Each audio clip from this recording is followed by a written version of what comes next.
بسم اللہ الرحمن الرحیم۔ السلام علیکم، خوش آمدید۔ میں ہوں محمد حسن الیاس۔ ناظرین اکرام، ربیع الاول کا مہینہ ہے۔ یہی وہ مہینہ تھا کہ جس میں اللہ تعالیٰ نے اپنے آخری پیغمبر کو مبعوث فرمایا اور قیامت تک اپنی حجت اور دین کی حتمی ہدایت دے کر انہیں دنیا میں بھیجا۔ رسول اللہ صلی اللہ علیہ وسلم نے جہاں ایک طرف اللہ تعالیٰ کی یہ ہدایت بے کم و کاست دنیا تک پہنچا دی، وہیں دوسری طرف اپنے اسوے اور اپنے نمونے کے ذریعے دنیا کو یہ پیغام دیا کہ آپ انسانیت کے مظہر اتم اور اپنی قوم کے بھی بہترین اور کامل فرد تھے۔ ویسے تو رسول اللہ صلی اللہ علیہ وسلم کی شخصیت اس کی محتاج نہیں کہ اس کو کسی خاص دن یا مہینے میں یاد کیا جائے، تاہم یاد دہانی کے اس موقع پر ہم رسول اللہ صلی اللہ علیہ وسلم کی سیرت و کردار کے حوالے سے ہمیشہ گفتگو کرتے ہیں، اور آپ کے سیرت و کردار پر سب سے بڑی گواہی خود قرآن مجید نے دی ہے۔ لیکن آج کے دن ہم ان اشکالات، ان سوالات اور بالخصوص مستشرقین کے حوالے سے موجودہ دور میں رسول اللہ صلی اللہ علیہ وسلم کی شخصیت پر اٹھنے والے بعض ایسے اعتراضات جو جدید ذہن کو متاثر کرتے ہیں، ان کو لے کر حاضر خدمت ہیں، اور یہ چاہیں گے کہ ان کا علمی، عقلی اور استدلالی جواب حاصل کریں تاکہ ہم اپنے آنے والی نسلوں کو یہ بتا سکیں کہ رسول اللہ صلی اللہ علیہ وسلم کی شخصیت پر کسی قسم کا کوئی اعتراض نہیں کیا جا سکتا۔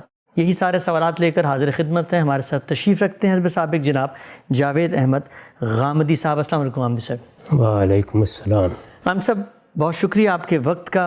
مسلمان ہر دور میں رسول اللہ صلی اللہ علیہ وسلم کی سیرت، آپ کی شخصیت، آپ کے حسن اخلاق، آپ کے اسوہ حسنہ، ان چیزوں کو یاد کرتے ہیں، کوشش کرتے ہیں ان کو زندگی میں اپنائیں، اور اس موقع پر ان محاسن کو زیر بحث بھی لاتے ہیں۔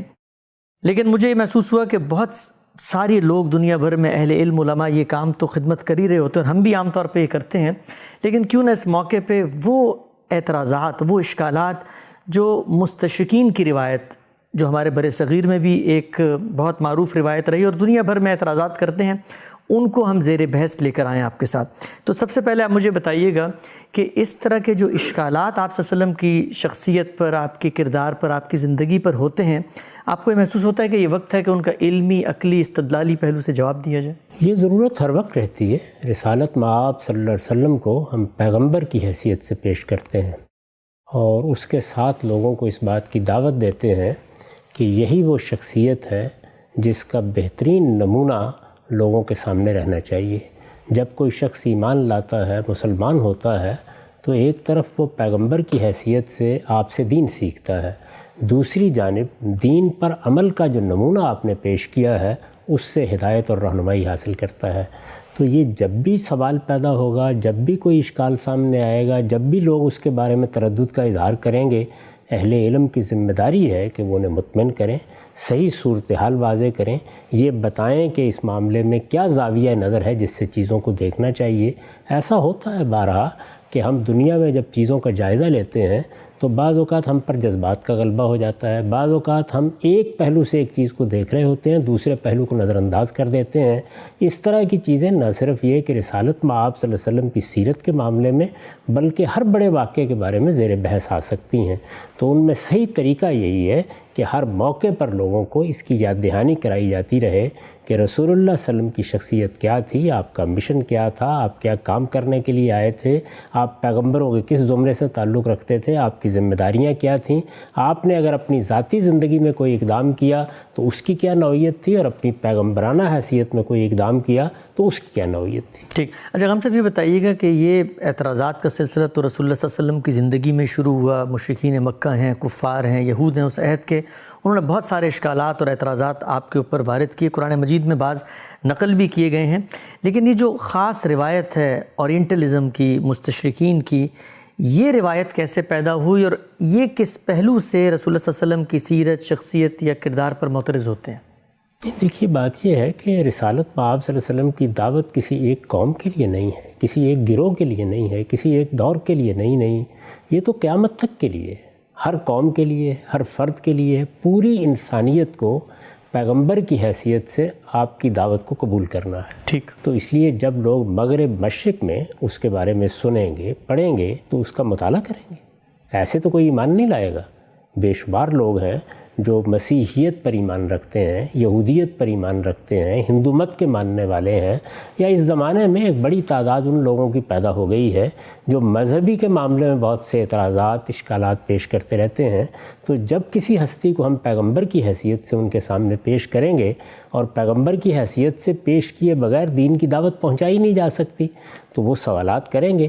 مستشرقین بھی در حقیقت علماء ہیں، یعنی وہ علماء ہیں جو مغرب میں پیدا ہوئے، انہوں نے اپنا موضوع مشرقی علوم کو بنایا، انہوں نے عربی زبان سیکھی، انہوں نے فارسی زبان سیکھی، انہوں نے اردو زبان سیکھی، اور اس طرح جو کچھ ہمارے ہاں کام ہوا ہے اس کے تراجم کیے، اس میں سیرت کی کتابیں بھی انہوں نے پڑھی، ہمارے ہاں جو روایات کا ذخیرہ ہے اس پر بھی ایک نظر ڈالی، اس میں بعض چیزیں ان کو ایسی نظر آئیں جنہیں وہ مورد اعتراض بنا سکتے تھے، چنانچہ انہوں نے بنایا۔ اور یہ سلسلہ اس وقت کوئی نیا نہیں ہے، یہ پچھلے 300-400 سال سے ہم دیکھ رہے ہیں۔ اچھا، ایک زمانہ وہ تھا کہ جس میں معلومات ہی بہت کم تھی، وہ لوگ تھے جو مسیحی پس منظر سے اٹھتے تھے، اور جس طرح ایک روایت ہوتی ہے مذہبی گروہ میں کہ وہ اعتراضات کرنے کے لیے کیڑے چننا شروع کر دیتے ہیں، یعنی ان کا معاملہ یہ ہوتا ہے کہ وہ بالکل غلاظت کی مکھی بن جاتے ہیں اور اسی طرح دیکھتے رہتے ہیں کہ کہاں کہاں سے کوئی چیز تلاش کی جا سکتی ہے۔ لیکن بتدریج خود استشراق کی اس دعوت میں بھی یا اس روایت میں بھی تبدیلیاں آنی شروع ہوئیں۔ اچھا، یعنی لوگوں کو محسوس ہوا کہ اب علم عام ہو رہا ہے، لوگوں کی رسائی کتابوں تک ہو رہی ہے، تو وہ بھی علمی طریقے سے چیزوں کا جائزہ لینے لگے۔ علمی طریقوں سے جائزہ لینے کے بعد بھی ان سے آپ یہ توقع نہیں کر سکتے کہ وہ عقیدت کے جذبے سے ان چیزوں کو دیکھیں گے۔ انہیں تو بہرحال اسی نقطہ نظر سے دیکھنا ہے کہ پیغمبر کی حیثیت سے کیا یہ شخصیت قابل قبول ہے۔ پھر ان کے سامنے سیدنا مسیح علیہ السلام کی شخصیت ہے۔ سیدنا مسیح علیہ السلام کو وہ پیغمبر سے بھی آگے خدا کا بیٹا مانتے ہیں۔ ان کی شخصیت سے ایک تاثر بنا ہوا ہے، اس تاثر کا بھی ظاہر ہے کہ انسان اپنے پس منظر میں لے کر آگے مطالعے کے لیے آگے بڑھتا ہے۔ تو اس لیے یہ ساری چیزیں ہیں جن کا لحاظ رکھ کے لوگ مطالعہ کریں گے۔ ہم بھی جب مغربی تہذیب کا مطالعہ کرتے ہیں یا مغربی علوم کا مطالعہ کرتے ہیں یا مغرب میں جس طریقے سے ریناسنس کا فکر پیدا ہوا ہے اس کا مطالعہ کرتے ہیں، تو یہی کام ہم بھی کر رہے ہوتے ہیں۔ ہم بھی یہ دیکھ رہے ہوتے ہیں کہ دیکھیے اس ذہن میں خدا کی کیا حیثیت رہ گئی ہے، اس میں انسان کا کیا مقام بن گیا ہے، یہ کائنات کو کس طریقے سے دیکھ رہے ہیں۔ تو یہاں ہمارے مطالعے میں بھی بہت سی چیزیں ایسی ہوتی ہیں جس میں ہم ان کی نیت پر بھی گفتگو کر رہے ہوتے ہیں، ان کے اقدامات پر بھی گفتگو کر رہے ہوتے ہیں، ان کے فلسفیانہ مباحث کو بھی زیر بحث لا رہے ہوتے ہیں، اور اس سے آگے بڑھ کر اس کا جو عملی ظہور سیاست، معیشت، معاشرت میں ہوتا ہے اس پر بات کرتے ہیں۔ تو جس طرح یہ حق ہم کو حاصل ہے ان کو بھی حاصل ہے۔ ہمارا کام یہ ہے کہ ایسے موقعوں پر ان تمام مباحث کے اندر صحیح علمی رویہ اختیار کریں، یعنی اس چیز سے اٹھ کر کہ مغرب کیا ہے، مشرق کیا ہے، انسانیت کی سطح پر چیزوں کو دیکھنا سیکھیں، اور رسالت مآب صلی اللہ علیہ وسلم کا تعارف بھی اسی بلند سطح پر کھڑے ہو کے کرائیں۔ آپ سے بڑی خوبصورت بات آپ نے فرمائی۔ یہ بتائیے گا مجھے کہ ہمارے ہاں چونکہ ایک روایت ہے ہماری، اور ہماری وہ ہیریٹیج ہے، تراث ہے، ہم اس سے ایک لگاؤ بھی رکھتے ہیں، تو کیا ہمارے جو علماء کرام ہیں انہوں نے بھی استشراق کے نظریات کا مطالعہ کیا، کوئی ان کے بھی جوابات دیے؟ اس کی بھی ذرا تھوڑا سا ہمیں نئی نسل کو ذرا رہنمائی کیجیے۔ ہر جگہ ہوا ہے، دیکھیے مصر میں ہوا ہے، عرب میں ہوا ہے، دوسری بعض جگہوں پر ہوا ہے، ہندوستان میں ہوا ہے۔ یہ آپ کو معلوم ہے کہ جب یہاں نئے نئے مسیحی آئے تو ہمارے ہاں علماء نے ان کے ساتھ مناظرے کرنے شروع کر دیے۔ یہ اس زمانے کی روایت تھی، چنانچہ مولانا رحمۃ اللہ کیرانوی اور بعض دوسرے بزرگوں کی بعض غیر معمولی تصنیفات ہیں۔ سر سید نے اصل میں مستشرقین کا جواب دینے کے لیے سیرت کے خطبات دیے، اس کے لیے سفر کیا، ایک بڑی تصنیف ان کے قلم سے نکلی۔ اسی طرح بہت سے دوسرے اہل علم ہیں جو رسالت مآب صلی اللہ علیہ وسلم کی پیشینگوئیوں کے بارے میں، مسیحی مذہب سے تعلق کے بارے میں، اسی طرح استشراق کے اعتراضات کے معاملے میں کتابیں لکھ رہے ہیں۔ یہ سلسلہ اس وقت بھی جاری ہے، اس وقت بھی جاری ہے۔ آپ اگر عالم عرب میں دیکھیں تو وہاں استشراق کی پوری تاریخ ہے، اس کے اوپر بڑی بڑی مجلدات میں بحثیں کی گئی ہیں اور یہ بتایا گیا ہے۔ تو ایسا نہیں ہے کہ کوئی سلسلہ بند ہو گیا، یہ ہمیشہ سے جاری رہا ہے۔ ٹھیک، آگے بڑھتے ہیں ہم سب۔ جب ہم جائزہ لیتے ہیں ان اعتراضات کا، ان اشکالات کا جو مستشرقین کی جانب سے سامنے آتے ہیں، ان میں جو سب سے پہلا بنیادی نقطہ جو ہر جگہ ان کی کتابوں میں بکھرا ہوا ہے وہ یہ ہے کہ رسالت مآب صلی اللہ علیہ وسلم کا جو پیغام تھا، یعنی قرآن مجید کی صورت میں، اس کے اندر سے وہ بعض چیزیں تلاش کر کے ان کی مماثلت یا ان کی جو ہسٹری ہے وہ ٹریس کرتے ہیں قدیم جو کتابیں ہیں، تورا ہے یا بائبل ہے، اور اشکال یہ پیدا کرتے ہیں کہ یہ سب کچھ تو اصل میں وہاں سے لیا گیا ہے جس کو ریپلیکیٹ کر کے ایک نئی کتاب کا نام دے دیا گیا ہے۔ تو یہ مجھے بتائیے گا کہ جب اس نوعیت کا کوئی اعتراض سامنے آتا ہے تو ایک مسلمان کو، بالخصوص وہ جو مذہبی علوم کو پڑھتا ہے اور سوسائٹی میں بیان کرتا ہے، اس کو کس پہلو سے ان چیزوں کو کاؤنٹر کرنا چاہیے؟ یہ ہماری غلطی ہے۔ ہم اصل میں خود اسلام کو محمد الرسول اللہ صلی اللہ علیہ وسلم کے لائے ہوئے مذہب کی حیثیت سے پیش کرتے ہیں، جبکہ قرآن مجید کا یہ دعویٰ نہیں ہے۔ قرآن مجید تو یہ کہتا ہے کہ آدم علیہ السلام سے لے کر محمد الرسول اللہ صلی اللہ علیہ وسلم تک ایک ہی دین پیش کیا گیا، اور یہ اسلام ہے۔ لہٰذا بائبل میں بھی جو تاریخ بیان ہوئی ہے وہ ہماری تاریخ ہے۔ اس سے پہلے جو کتابیں نازل ہوئیں، جیسے تورات نازل ہوئی، جیسے زبور نازل ہوئی، جیسے انجیل نازل ہوئی، انبیاء کو صحائف دیے گئے، یہ سب کے سب اسلام کے صحائف اور اسلام کی کتابیں ہیں۔ اگر آپ اس طرح سے دیکھیں گے تو اصل میں تو قرآن مجید یہ کہہ ہی نہیں رہا کہ یہ کوئی نئے یا انوکھے رسول آ گئے ہیں یا یہ کوئی نئی دعوت لے کر آ گئے ہیں۔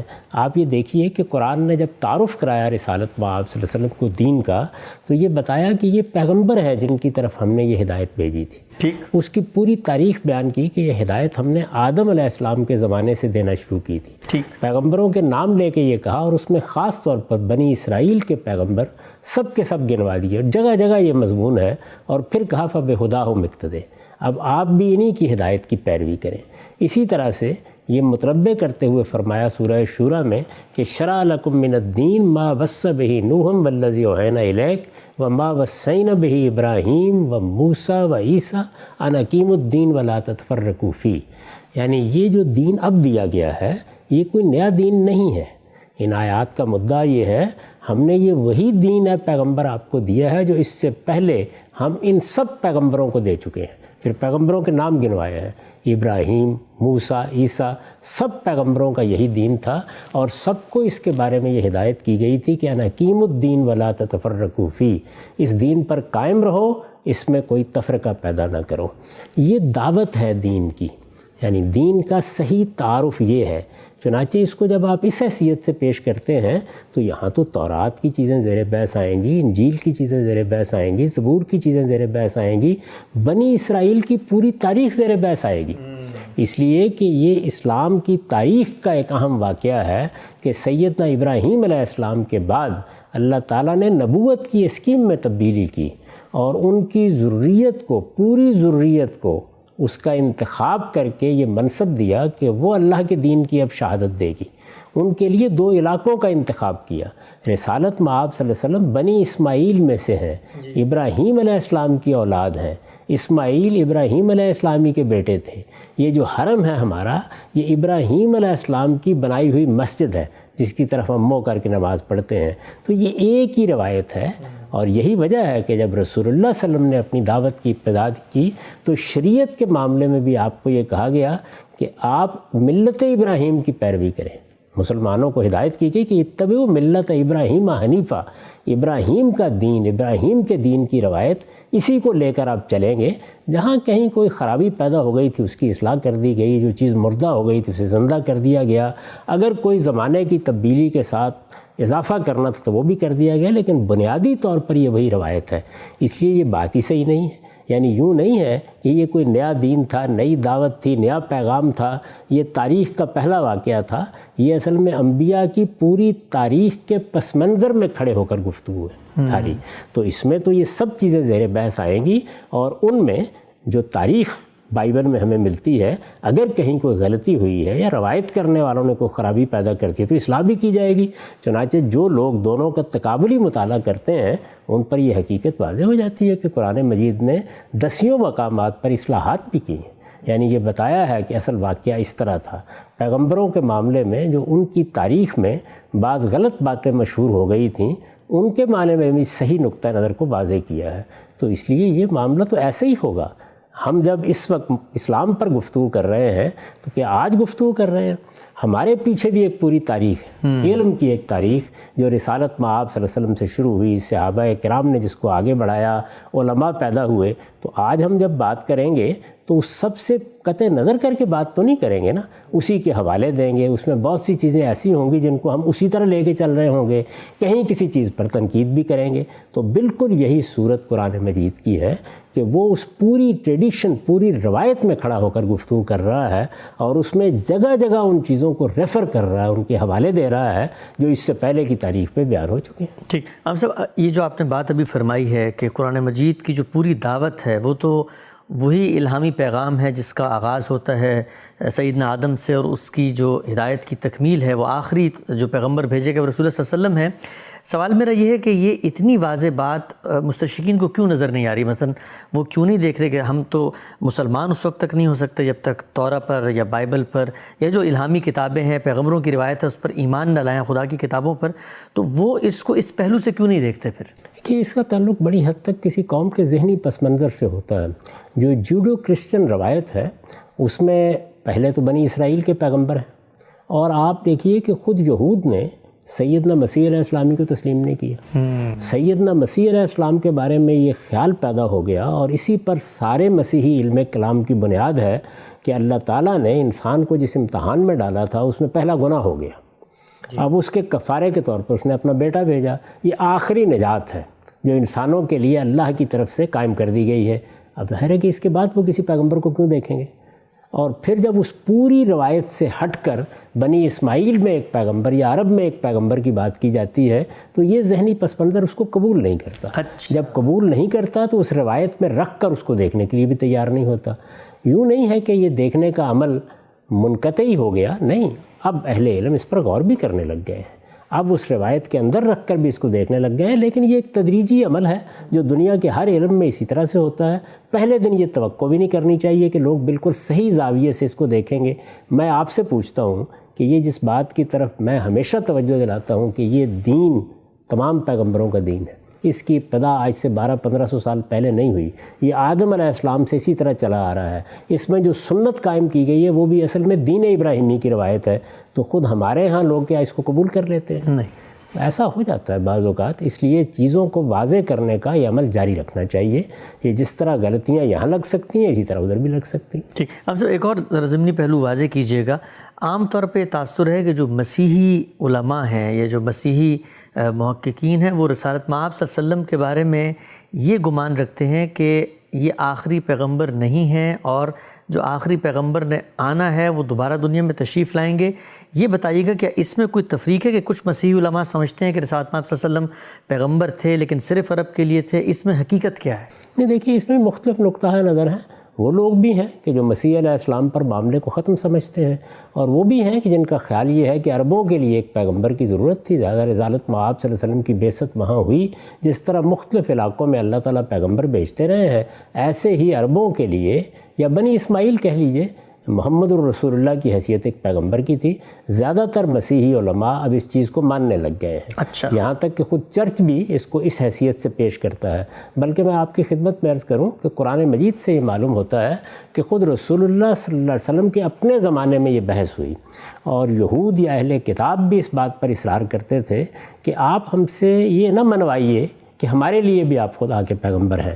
ہم آپ کو عربوں کے لیے یا امیوں کے لیے یا بنی اسماعیل کے لیے خدا کا پیغمبر مان لیتے ہیں. اچھا. تو یہ معاملہ وہاں پر بھی تھا، یہ جاری ہے. اس وقت بھی بہت سے لوگ ہیں. خود مسلمانوں کے اندر آپ بعض لوگوں کو یہ بحث کرتے ہوئے دیکھیں گے کہ رسالت مآب صلی اللہ علیہ وسلم کی نبوت کو آپ یورپ والوں کے لیے کیوں لازم قرار دیتے ہیں. یہ معلوم ہے کہ یہ فرج آف شعاں اور اس طرح کے بعض لوگوں کا جو مسلک پیدا ہوا اس میں بعض اہل علم نے یہی نقطہ نظر بیان کرنا شروع کر دیا. تو اس طرح کے مباحث پیدا ہوتے رہتے ہیں. اس میں یہ ہمارا کام ہے کہ ہم ان کو یہ بتائیں کہ رسول اللہ صلی اللہ علیہ وسلم کی بعثت عالم انسانیت کے لیے ہوئی ہے. پوری انسانیت پر خدا نے یہ رحمت فرمائی ہے. یہ در حقیقت اللہ تعالیٰ کا کرم اور اس کی نوازش ہے کہ اس نے آپ پر نبوت کا خاتمہ کیا ہے. آپ کو ایک کتاب دی ہے، وہ کتاب خدا کی حتمی حجت ہے، اور اب قیامت تک سب انسانوں کو خدا کی ہدایت آپ ہی کی وساطت سے ملے گی. ٹھیک. ہم سب آگے بڑھتے ہیں. ہم جب استشراق کی روایت کا مطالعہ کرتے ہیں یا بالعموم آج جو پوسٹ ماڈرن روایت ہے اس کے اندر بھی سوالات اٹھتے ہیں مذہب کے بارے میں، یا وہ شخصیات جو مذہب کے علمبردار ہیں، ان میں سب سے بڑا اعتراض جو کیا جاتا ہے وہ رسول اللہ صلی اللہ علیہ وسلم کی ازدواجی زندگیاں، آپ کی شادیاں جو کہا جاتا ہے کہ غالباً 9 کے قریب تھیں۔ اور یہ سوال ہم یہ دیکھتے ہیں کہ ہم تو یہ جانتے ہیں، مانتے ہیں کہ رسالت مآب صلی اللہ علیہ وسلم کا کوئی بھی اقدام دین کے خلاف نہیں ہو سکتا، آپ نے جو کچھ کیا وہ ٹھیک کیا، لیکن لوگوں کو جواب دینا پڑتا ہے اور یہ بتانا پڑتا ہے کہ جب شادیاں اتنی بڑی تعداد میں بالعموم انسان کرتے ہیں تو اس کے پیچھے کوئی بشری تقاضا، کوئی جبلی تقاضا، کوئی انسان کی خواہش ہوتی ہے۔ تو اس معاملے کو میں یہ جاننا چاہوں گا آپ سے کہ حقیقت کی دنیا میں اگر ہم اتر کے ایک ایک معاملے کی تحلیل کریں، رسول اللہ نے شادیاں کیں، کیوں کیں، اتنی زیادہ کیوں کیں، اور عام طور پہ جو کہا جاتا ہے کہ رسول اللہ ہمارے لیے اسوہ حسنہ ہے، نمونہ ہیں، لیکن آپ کے معاملے میں یہ استثناء ہے، ہمیں شادیوں کے بارے میں محدود کر دیا گیا ہے۔ تو اس پوری بحث کو میں چاہتا ہوں ذرا ابتدا سے آپ تفصیل سے بیان کریں۔ اللہ کی کتاب اس ساری بحث کو جس طریقے سے پیش کرتی ہے، تھوڑے سے اس کے مقدمات سمجھ لینے چاہیے۔ جی، شادی انسان کو کیسے کرنی چاہیے؟ ایک ہی عورت سے کرنی چاہیے؟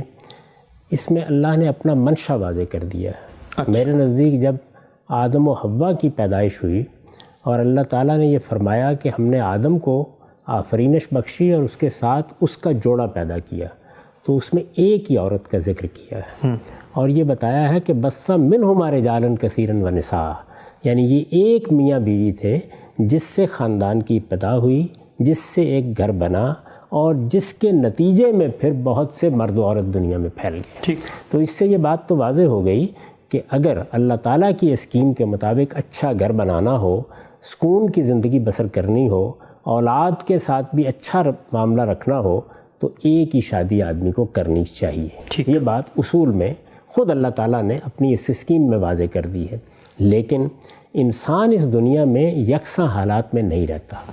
چنانچہ تمدنی تقاضوں کے تحت قبائلی زندگی میں، زرعی تمدن کے زمانے میں، آج کے دور میں یہ ضرورتیں تبدیل ہوتی رہتی ہیں۔ آپ یہ دیکھیے کہ ایک وقت وہ تھا جب قبائلی معاشرے میں کسی شخص کے لیے یہ ممکن ہی نہیں تھا کہ وہ ایک شادی پہ اکتفا کر سکے۔ کیوں؟ اس لیے کہ یہ ریاست، اس طرح کا منظم نظام، یہ عدالتیں، یہ پولیس، آپ کی عزت آبرو کے لیے یہ اہتمام یہ موجود نہیں تھا۔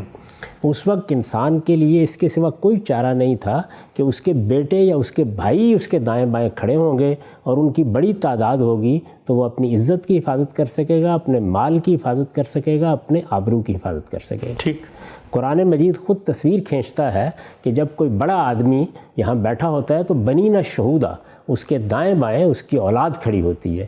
اب اگر آپ کی ضرورت یہ ہے کہ آپ کے 20-30 بچے ہوں اور وہ آپ کے دست و بازو بنے اور وہ کھڑے ہو کر اگر کوئی جنگ ہو جاتی ہے، جھگڑا ہو جاتا ہے، آپ کے مال پر کوئی قبضہ کرنے کے لیے آتا ہے تو آپ کا دفاع کر سکیں، تو وہ ایک شادی پہ اکتفا نہیں کرے گا۔ تو اس لیے شادی کے معاملے کو 2 زاویوں سے ہمیشہ دیکھنا چاہیے۔ ایک زاویہ بشری ضرورت کا ہے اور ایک زاویہ تمدنی اور حالات کی ضرورت کا ہے۔ ٹھیک، اس چیز کو سامنے رکھ کر اگر آپ دیکھیں تو پیغمبروں کی پوری تاریخ میں ہم کو متنوع رویے نظر آتے ہیں۔ اچھا، سیدنا یحییٰ نے شادی ہی نہیں کی، مسیح علیہ السلام نے بھی شادی نہیں کی، گھر نہیں بسایا۔ اس کی وجہ بتائیے کہ کیوں نہیں کیا، لیکن بہرحال ہم جانتے ہیں کہ گھر نہیں بسایا۔ سیدنا ابراہیم علیہ السلام کے معاملے میں ہمیں معلوم ہے، جو کچھ بائبل بتاتی ہے اس میں بھی 3 بیویاں ان کی مذکور ہیں۔ موسیٰ علیہ السلام کے بارے میں بھی یہی صورتحال ہے۔ تو ایک قبائلی تمدن میں کیا ضرورتیں ہوتی ہیں، جب آپ سوسائٹی سے متعلق ہوتے ہیں وہاں آپ کو کیا مسائل پیش آ جاتے ہیں، شادی کرنے کے معاملے میں یہ دوسرا عنصر بھی بالعموم موجودہ زمانے میں نظر انداز ہو جاتا ہے۔ اس وقت صورتحال تبدیل ہو چکی ہے۔ دنیا بھر میں بچوں کی پیدائش، ان کی پرورش، ان کی پرداخت کے معاملات تبدیل ہو چکے ہیں۔ تو ہم اپنے زمانے میں کھڑے ہو کر ان چیزوں کو دیکھتے ہیں۔ اس میں پوری ماضی کی تاریخ کو سامنے رکھنا چاہیے کہ انسان کی قبائلی زندگی میں کیا ضرورتیں تھیں، انسان کی خانہ بدوشی کی زندگی میں کیا ضرورتیں تھیں، انسان کی زرعی تمدن میں کیا ضرورتیں تھیں، اور یہ مشینی دور یعنی جس میں اب دنیا کے لیے بہت مشکل ہو گیا ہے کہ ایک بیوی کی ذمہ داریوں کو بھی پورا کر سکے، اس میں کیا ضرورتیں ہیں۔ تو دونوں چیزوں کو الگ الگ رکھنا چاہیے۔ پہلی یہ بنیادی بات ہے۔ اس بنیادی بات کو سامنے رکھ کر اب ذرا اندازہ کیجئے کہ رسول اللہ صلی اللہ علیہ وسلم نے اس معاملے میں کیا طریقہ اختیار کیا۔ یہ معلوم ہے ہر آدمی یہ جانتا ہے کہ 25 سال کی عمر میں کم و بیش آپ نے شادی کی، پہلی شادی کی کس سے کی؟ ایک بیوہ خاتون سے کی. وہ بیوہ خاتون جس کے بچے بھی تھے، اس سے شادی کی. وہ آپ کے گھر تشریف لائیں. اس کے بعد کم و بیش 25 سال آپ نے ان کی رفاقت میں گزار دی، سیدہ خدیجہ کی. یعنی اس 25 سال کے عرصے میں جس میں آپ کی عمر 50 سال کی ہو گئی، جوانی کا یہ سارا زمانہ آپ نے انہی کی رفاقت میں گزارا. اچھا. سیرت کا مطالعہ کریں، کہیں شائبہ بھی نظر نہیں آتا. اور یہ خیال نہ کریں کہ عربوں میں کوئی شادی کرنا بہت مشکل کام تھا، یا شادی کا پیغام نہیں دیا جا سکتا تھا، یا بنو ہاشم کے ایک جلیل القدر فرد کے لیے شادی کرنے میں کوئی مشکلات تھیں. شادیاں بہت لوگ کرتے تھے عرب میں، عام رواج تھا تعدد ازواج کا. لیکن اس سب کچھ کے باوجود 25 سال تک رسالت مآب صلی اللہ علیہ وسلم نے دوسری جانب نگاہ اٹھا کے بھی نہیں دیکھا. یہ سارا عرصہ گزر گیا، سیدہ خدیجہ کی وفات ہو گئی.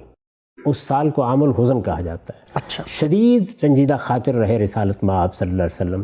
اس رنجیدہ خاطری کے زمانے میں آپ کی بچیاں بھی تھیں. یعنی گھر میں جن کی نگہداشت کرنا، جن کے معاملات کو دیکھنا ایک ضروری امر تھا. اسی طرح سے گھر در کی ذمہ داریوں کے ساتھ آپ ایک بڑے منصب پر اللہ تعالیٰ کی طرف سے فائز کیے جا چکے. سفر بھی ہو رہا ہے، جہاد پہ بھی جا رہے ہیں، باقی کام ابھی جہاد کا موقع تو نہیں آیا تھا. یعنی عرب میں جو مکے کی زندگی تھی اس میں بھی بہرحال آپ دعوت پیش کر رہے تھے، پیغام پہنچا رہے تھے، اور اس کے ساتھ کاروباری اور دوسرے معاملات بھی ہوتے تھے. یہ جتنا سارا عرصہ ہے رسالت مآب صلی اللہ علیہ وسلم کا جو 25 سال کا ہے، اس میں تو سیدہ خدیجہ ہی آپ کی رفاقت میں رہیں. لیکن ان کے دنیا سے رخصت ہو جانے کے بعد یہ ضرورت ایک بالکل ہی طبعی ضرورت تھی کہ اب گھر بسنا چاہیے. اس پر بھی آپ نے اپنی طرف سے کوئی اقدام نہیں کیا. اچھا. جب آپ تاریخ کو دیکھتے ہیں تو معلوم ہوتا ہے کہ راستے میں جاتے ہوئے ایک خاتون جن کا نام خولہ بتایا جاتا ہے، اس نے آپ سے یہ کہا کہ جب سے سیدہ خدیجہ دنیا سے رخصت ہوئی ہے، میں یہ محسوس کرتی ہوں کہ آپ کچھ محتاج سے ہو کے رہ گئے ہیں. ظاہر ضرورتیں ہوتی ہیں، بچیاں ہیں گھر میں، معاملات کو دیکھنا ہے، تو آپ شادی کیوں نہیں کر لیتے؟ میں آپ کی طرف سے کسی کو پیغام کیوں نہ دوں؟ میں آپ سے عرض کرتا ہوں کہ ان کے جو الفاظ ہیں وہ میں آپ کو پڑھ کے سنا دیتا ہوں. یہ ابن سعد میں نقل ہوئے ہیں. اچھا. اور مسند احمد میں بھی. یا رسول اللہ کانی اراک قد دخلت کا خلت الفقد خدیجہ افلا اخطب علیک. اللہ کے رسول میں دیکھتی ہوں کہ خدیجہ کی رفاقت سے محرومی کے بعد آپ گویا محتاج سے ہو کر رہ گئے ہیں، میں آپ کی طرف سے کسی کو نکاح کا پیغام نہ دوں. اچھا. رسالت مآب صلی اللہ علیہ وسلم سے ایک خاتون نے یہ بات کہی. اس کے جواب میں آپ نے فرمایا، یعنی اب آپ کے ہاں کوئی بیوی نہیں ہے، اس کے جواب میں آپ نے فرمایا کہ کیا کوئی رشتہ ہے؟ انہوں نے یہ کہا کہ کنواری کا رشتہ بھی ہے آپ کے لیے اور شوہر دیدہ کا رشتہ بھی ہے. ٹھیک. یہ میں اس سے پہلے عرض کر چکا کہ آپ اگر دوسری شادی سیدہ کی موجودگی میں کرنا چاہتے تو اس وقت بھی یہی صورتحال تھی. آپشنز تھے، یہاں بھی موجود تھے، اس وقت بھی موجود تھے. عربوں میں یہ کوئی بڑا مسئلہ نہیں تھا. ہمارے معاشرے کی روایات دوسری ہیں، لیکن عربوں کے ہاں یہ کوئی مسئلہ نہیں تھا. تو اس نے کہا کہ کنواری بھی ہے اور شوہر دیدہ بھی ہے. ٹھیک. کنواری کا پوچھا گیا تو اس نے کہا کہ آپ ہی کے بھائی اور دوست صدیق اکبر کی بیٹی یعنی سیدہ عائشہ کے بارے میں خولہ رضی اللہ عنہ نے کہا. اور دوسری کون ہے؟ سودا بنت زمعہ ہے. یہ ایک بیوہ خاتون تھی اور رسالت مآب صلی اللہ علیہ وسلم ہی کی کم و بیش ہم عمر تھیں. یعنی آپ کی عمر بھی اس وقت 50 سال کے قریب تھی اور ان کی عمر بھی اس وقت 50 سال کے قریب تھی. اس موقع کے اوپر ایک شریف النفس انسان کیا کہے گا؟ یہی کہ بھائی دونوں جگہ تم بات کر کے دیکھ لو، دیکھتے ہیں کہاں سے کیا جواب ملتا ہے. وہ گئیں، انہوں نے جا کے سیدنا صدیق کے ہاں بات کی تو وہاں انہیں کچھ تھوڑی مایوسی ہوئی. اچھا. اس لیے کہ سیدنا صدیق کی اہلیہ نے انہیں یہ بتایا کہ عائشہ کا تو رشتہ پہلے سے طے ہو چکا ہوا ہے. اچھا. اور ہم رخصتی کے منتظر ہیں. یہ بات البتہ ہے کہ جن لوگوں کے ہاں یہ رشتہ طے ہے وہ ہمارے مسلمان ہو جانے کے بعد معلوم ہوتا ہے کچھ بدلے سے محسوس ہوتے ہیں. تو ابو بکر آئیں گے، میں ان سے بات کروں گی، وہ وعدہ خلافی تو کبھی نہیں کریں گے. پھر بعض روایتوں میں اسی ابن سعد کی تاریخ سے یہ بات بھی معلوم ہوتی ہے کہ جب سیدنا صدیق گھر میں آئے اور انہوں نے بات کی تو سیدنا صدیق نے کہا کہ وہ تو میرے بھائی ہیں، تو کیا بھتیجی سے ان کی شادی ہو جائے گی؟ یعنی رسول اللہ کے بارے میں فرمایا. تو اس طرح کے ترددات کا اظہار بھی ہوا. ٹھیک. وہ خاتون وہاں سے نکلیں اور وہ سودا بنت زمعہ کے پاس چلی گئیں. اچھا. انہوں نے جا کے ان کو پیغام دیا، وہ پیغام انہوں نے قبول کر لیا. ٹھیک. ادھر سیدنا صدیق یہ بات سننے کے بعد ان لوگوں کے ہاں گئے جہاں سیدہ عائشہ کا رشتہ پہلے سے طے تھا، تو انہوں نے رشتہ ختم کرنے کی بات کر دی. اچھا. تو اب یہ ساری بات ہونے کے بعد دونوں جگہ رشتہ منظور ہو گیا. عربوں کی روایات کو پیش نظر رکھیں تو جب آپ نے جا کے پیغام دیا ہے اور 2 جگہ پیغام دیا ہے اور دونوں جگہ پیغام قبول ہو گیا ہے، تو اب آپ انکار نہیں کر سکتے. قبائلی زندگی کی روایات، وہاں کی شان کچھ اور ہوتی ہے. ہمارے معاشرے کا معاملہ نہیں. ہمارے یہاں بھی یہ ہے کہ اگر آپ کہیں پیغام دے دیں تو 10 مرتبہ سوچیں گے کہ اب کیا کیا جائے. تو رسالت مآب صلی اللہ علیہ وسلم نے یہ رشتے قبول کر لیے. اس کے بعد کیا ہوا؟ اب آپ کے سامنے یہ سوال تھا کہ ایک طرف ایک کنواری خاتون ہے اور دوسری جانب ایک بیوہ خاتون ہے جن کی عمر کم و بیش 50 سال ہے. آپ غور فرمائیے کہ آپ نے کیا انتخاب کیا. اچھا. گھر میں بچیاں ہیں تو آپ نے سودا بنت زمع کا انتخاب کیا. اچھا. آپ نے فرمایا کہ میں عائشہ سے نکاح کر لیتا ہوں لیکن رخصتی سودا بنت زمع کی ہوگی. 4 سال تک اس کے بعد سودا بنت زمع رضی اللہ عنہا ہی آپ کے گھر میں رہیں. اچھا. بچیوں کی نگہداشت کرتی رہیں، آپ کی رفاقت ان کو میسر رہی. یعنی وہی ایک خاتون تھی. اس میں دیکھیے کہ انسانی لحاظ سے کیا چیز کار فرما ہے. ایک بزرگ خاتون ہے، 50 سال کی ان کی عمر ہے. آپ نے یہ پسند نہیں کیا کہ ان کے ساتھ ایک دوسری بیوی لے آؤں جو جوان بھی ہے، کنواری بھی ہے، اور جیسے کہ ہم تاریخی طور پر جانتے ہیں کہ بہت حسین و جمیل بھی ہے. اس سب کچھ کے باوجود رسالت مآب صلی اللہ علیہ وسلم نے اس کو گوارا نہیں کیا. ٹھیک. مکے سے ہجرت ہو گئی، پھر بھی رخصتی نہیں ہوئی. اچھا. مدینہ تشریف لے آئے، وہاں آ کے بھی آپ نے اپنی طرف سے کوئی ایمان نہیں کیا. سیدنا صدیق نے آپ سے بات کی کہ آپ کی بیوی ہمارے گھر میں ہیں تو آپ ان کی رخصتی کرا لیں. اچھا. اس موقع پر بھی دیکھیے کہ آپ نے جا کے سیدہ سودا سے بات کی اور ان کو کہا کہ میں آپ کو آزاد کر دیتا ہوں. یعنی اب ظاہر ہے کہ ایک کنواری خاتون گھر میں آئیں گی اور یہ فطری سی بات ہے کہ ان کا زیادہ اثر رسوخ ہوگا. تو ایک بوڑھی خاتون ہے، عربوں میں یہ کوئی مسئلہ نہیں تھا، آپ نے آزاد کر دیا، کہیں اور شادی ہو جائے گی. انہوں نے یہ درخواست کی آگے سے کہ میری اب کوئی ضرورتیں باقی نہیں، میرا کوئی مطالبہ بھی نہیں ہے، میں صرف آپ کے ساتھ رفاقت کا تعلق رکھنا چاہتی ہوں. ٹھیک. میں یہ چاہتی ہوں کہ میں قیامت میں آپ کے ازواج مطہرات میں سے اٹھوں. تو آپ اطمینان سے عائشہ کو اپنے گھر میں لے آئیے، میرا کوئی مطالبہ نہیں. اس کے بعد آپ سیدہ عائشہ کو گھر میں لائے اور پھر وہ ایک لمبے عرصے تک آپ کی ازواج مطہرات میں رہیں. یہ وہ شادیاں ہیں جو رسول اللہ صلی اللہ علیہ وسلم نے اپنی ذاتی مرضی سے، اپنی ذاتی ضرورت کے تحت بشری تقاضوں کو ملحوظ رکھتے ہوئے کی ہیں. ان کے علاوہ کوئی ایک شادی بھی رسول اللہ صلی اللہ علیہ وسلم نے اپنی ذاتی ضرورت کے تحت، اپنی خواہش کے تحت، اپنی مرضی کے تحت، اپنے بشری تقاضوں کے تحت نہیں کی. اچھا. یہ صورتحال ہے. ٹھیک. اس پر میں نے ایک تبصرہ لکھا ہے اپنے ایک مضمون میں. یہ مضمون ازواج مطہرات کے عنوان سے میری کتاب مقامات میں ہے. ٹھیک. میں یہ چاہتا ہوں کہ اس کا کچھ حصہ آپ کے سامنے پیش کر دوں تاکہ آپ اندازہ کر سکیں. میں نے لکھا ہے نبی صلی اللہ علیہ وسلم کی حیثیت بشری میں یہی آپ کی ازواج ہے. اچھا. یعنی ایک انسان کی جو حیثیت آپ کی ہے، قرآن مجید کہتا ہے نا کہ کل انما انا بشر مثلکم. ایک دوسری حیثیت آپ کی پیغمبر کی حیثیت ہے. ٹھیک. تو حیثیت بشری میں یہی آپ کی ازواج ہیں. ان کے علاوہ آپ نے اپنی اس حیثیت میں کسی عورت کے ساتھ نکاح نہیں کیے، اپنی اس حیثیت میں.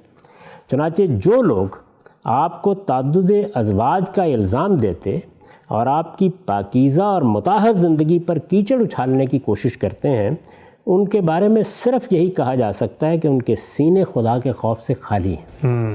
اس لیے کہ جس ہستی کا حال یہ رہا ہو کہ 25 سال کی ابتدائی زندگی میں کوئی شخص اس کی سیرت و کردار پر حرف لانے کی جسارت نہ کر سکا، جس نے بھرپور جوانی میں شادی کی تو وہ بھی ایک ایسی خاتون سے جو بیوہ اور بچوں والی تھی، جس نے عرب کے معاشرے میں جہاں تعدد ازواج کا عام رواج تھا کم و بیش 25 سال اسی ایک خاتون کی رفاقت میں گزار دیے اور کبھی دوسری شادی کا سوچا تک نہیں، جس نے دوسرا نکاح کیا تو اس کے انتقال کے بعد، اور وہ بھی ایک 50 سال کی بیوہ خاتون سے، اور جس نے پوری زندگی میں ایک ہی باقرہ خاتون سے شادی کی اور اس کی رخصتی کو بھی کئی برس تک مؤخر کیے رکھا تاکہ بڑی عمر کی جس خاتون کو گھر در کی ذمہ داریوں کے لیے لے آیا گیا ہے، یعنی سیدہ سودا بنت زمع، اس کو عدم التفات کی شکایت نہ ہو.